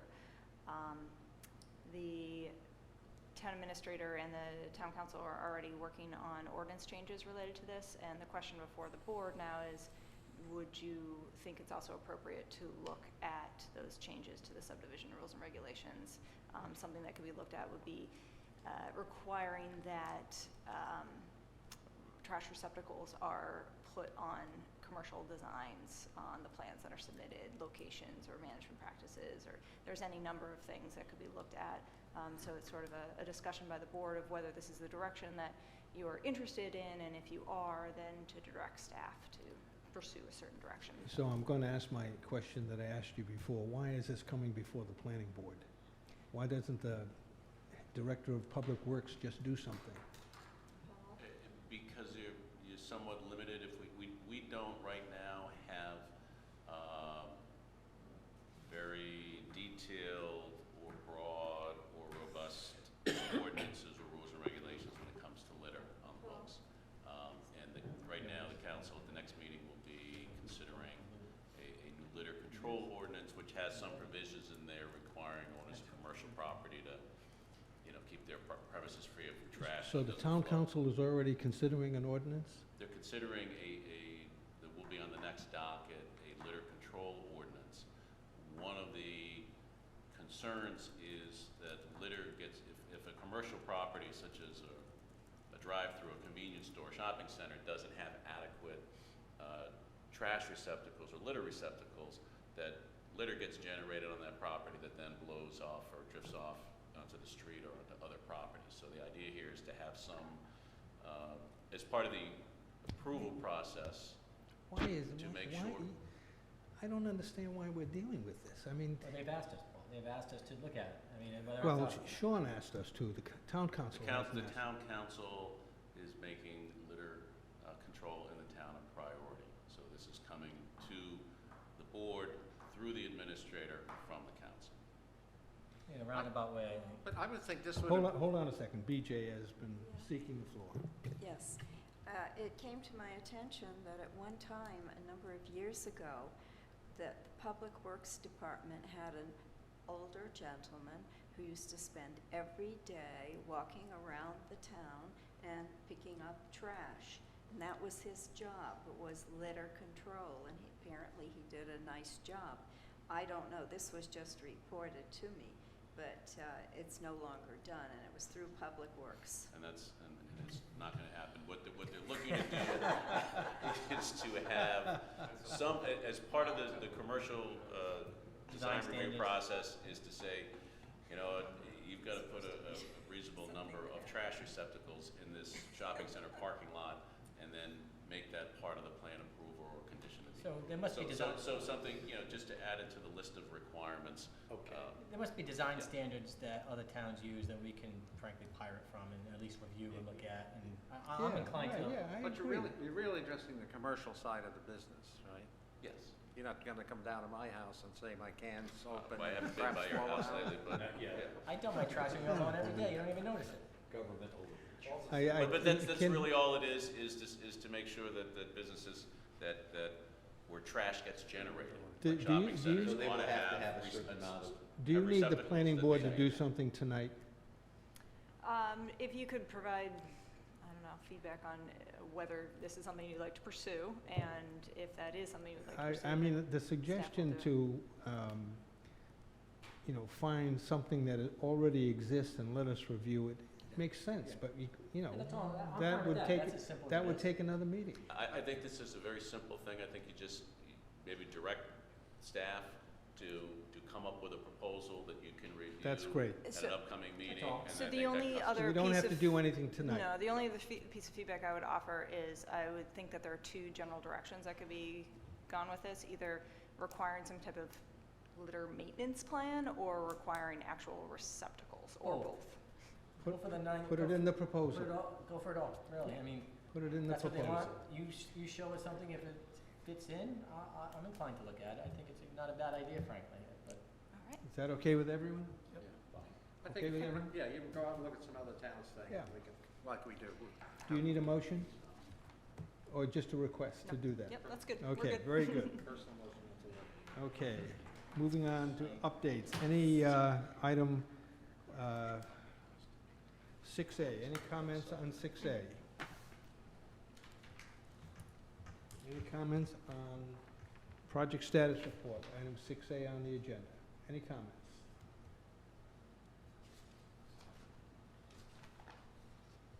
I didn't have any comments this time.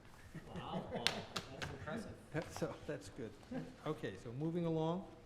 I assume there's nothing new on BRAC. Committee reports, Rural Village. Art? Well, until we get the two principal owners of the properties in the rural village district, we're not going anyplace. And Yeah. I don't know, we haven't had much luck, but we're gonna stay with it. You're going to stay with it for now? Yeah. Okay. Use table? Bill? Yep. So we finished obviously the Atlantic Beach District discussion, and we're working now, we finished the Limited Business District. And where did we leave it, Rita? One of the things that you were considering was continuing work Yes, on the table? General review of the entire table. Well, are you done with LB? We are, Mhm. we are. The last thing that we were going to do with LB, and staff was just going to do this, is just do a cross-check between the Atlantic Beach District recommendations and the LB District recommendations and make sure that those are compatible. Compatible. But I think we did that when we were going through the Atlantic Beach thing. Mhm. I mean, we were We pointing- did, but I think that staff needs to, we had maybe a transposition error, we thought, a little Well, bit of. you're going to be drafting something for So- ABD, and Mhm. you can do that in the process. Yes, so we Yeah. will work on that. So I suggest you, pick your next topic. So beyond that, the next topic is to review the use table in its entirety. Well, aren't you going to do them one at a time? So that's up for discussion. I'm inclined to want to look at the uses. I hate to use this word, but I will, holistically. Sounds My only concern 'Cause they is change. that it took so long to do LB, that if you take the table as a whole, it'll become unwieldy. I would like to take the uses and see how they fit in and update the use tables and bring it into the 2000. Yeah, but 20s. is that not best done by taking one category at a time? I would rather look at. I mean, I don't know, I'm asking. I would like to go out beyond, again, the towns, what other towns who have more recently done some reviews to their tables and see how they've done it. You mean they may have taken a whole different approach to the Yeah, use table? we All right. All right. routinely with this What I exercise. suggest is you take a look at that and then come back with your proposal for work. take a look at what you want to do and see what's out there and come back with a little better defined approach. I'll work with Ron and Rita Yeah, by all on a means. direction, better direction, okay. By all means. On an allied subject close to that. Yes? We don't have, as far as I know, a town review process of ordinances. I mean, In general, you mean? in general, Yeah. yeah. Is that something we should codify? I mean, because ordinance XYZ, I mean, it goes on for years. Do we I review mean, them? there is a process that gets triggered every time there's a new comp plan. That's Okay. probably about the only one where there's an official process. There's sort of an unofficial process that goes on. They used to call it the mini Zork. Okay. Zork. Zork and the mini Zork. No, just Zork. Okay. Mini Zork, no. Marijuana regulation, John? We have an upcoming meeting, and our consultant is going to be Yeah, there. our consultant Dwight Mary will be attending that subcommittee meeting. I think that is at the 24? 24. Very good. Airport zoning? Yeah, we all met here in the council chambers last Friday on this. It was a short meeting. My motto, less is more, prevailed. We're going to take a look, we're going to try to adopt and modify what Westerly did with their airport and not create some onerous, expansive airport hazard zoning overlay that's going to start to impact businesses and residents in the town of Middletown. So that's in the works, and I know we'll be able to report progress on that and have that hopefully wrapped up. So we'll be in compliance with the state's regs, I would say, the next time we meet. Very good, very good. Tree Commission? Thanks to Rita, the Tree Commission did get the upgraded documents regarding partly landscaping and also keeping track of the development requirements that the board has said must be done. And the tree warden was very interested in the landscaping part of this. And the group decided that they would go through the document and then send their requests or their comments to Rita. And hopefully you receive some of those, Rita. I do not believe I've heard back from them yet. I think, I'm not certain Karen sent something, and there were a couple of others, because I did receive something and I sent it on to you and Ron. Okay, all right, I'll double check. Okay, thank you. But they were very interested in it, and particularly in the part where the tree commission and the tree warden would have a part in making certain that the landscaping was done as required, similar to what happened on Chase's Lane and also over here with the Grange. Okay, thank you, BJ. Conservation Commission? The meeting was canceled for lack of things on the agenda this past Monday, so for there's you. nothing to report. Good for you. Is Gary still the chair? I like those kind of Yeah, meetings. he sent out an email saying, no meeting. Yeah. He's So, I leaving. understand. Okay. Quinnick Island He's leaving. Planning Commission? He'll be leaving soon, as soon as this Yeah, house sells. continue to work on the West Side Master Plan. The Quinnick Island Planning Commission is going to have a retreat. I hate to name that word, retreat, but it's kind of an organizational thing looking out to the future. Oh, wow. And the Island Waters Project, they're going to do one they haven't started yet in my development on the detention pond. Thank you. For upcoming meetings, as John noted, we have one on September 24th for the Marijuana Subcommittee. Next regular meeting is October 9th. And I have a conflict with the November 13th meeting. There are three options. You can proceed on the 13th without me, which is fine. I'm available either the week before or the week after, the 6th or 20th, if people prefer to do that. So whatever you want to do. Meet on the 13th, the 6th, or the 20th. 20th would be fine for me. That's the week before Thanksgiving. That's not Thanksgiving week. Yeah. That would be better for me, just to Meet on the 20th, is that okay with everyone? November 20th? The November meeting. Joe, is that okay with you? Yes. Yeah. BJ?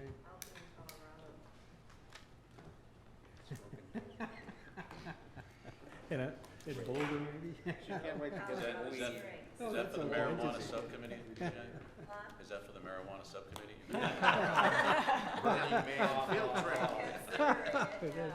It's late, I didn't catch that at first. So is November 20th okay with everyone? I'm fine.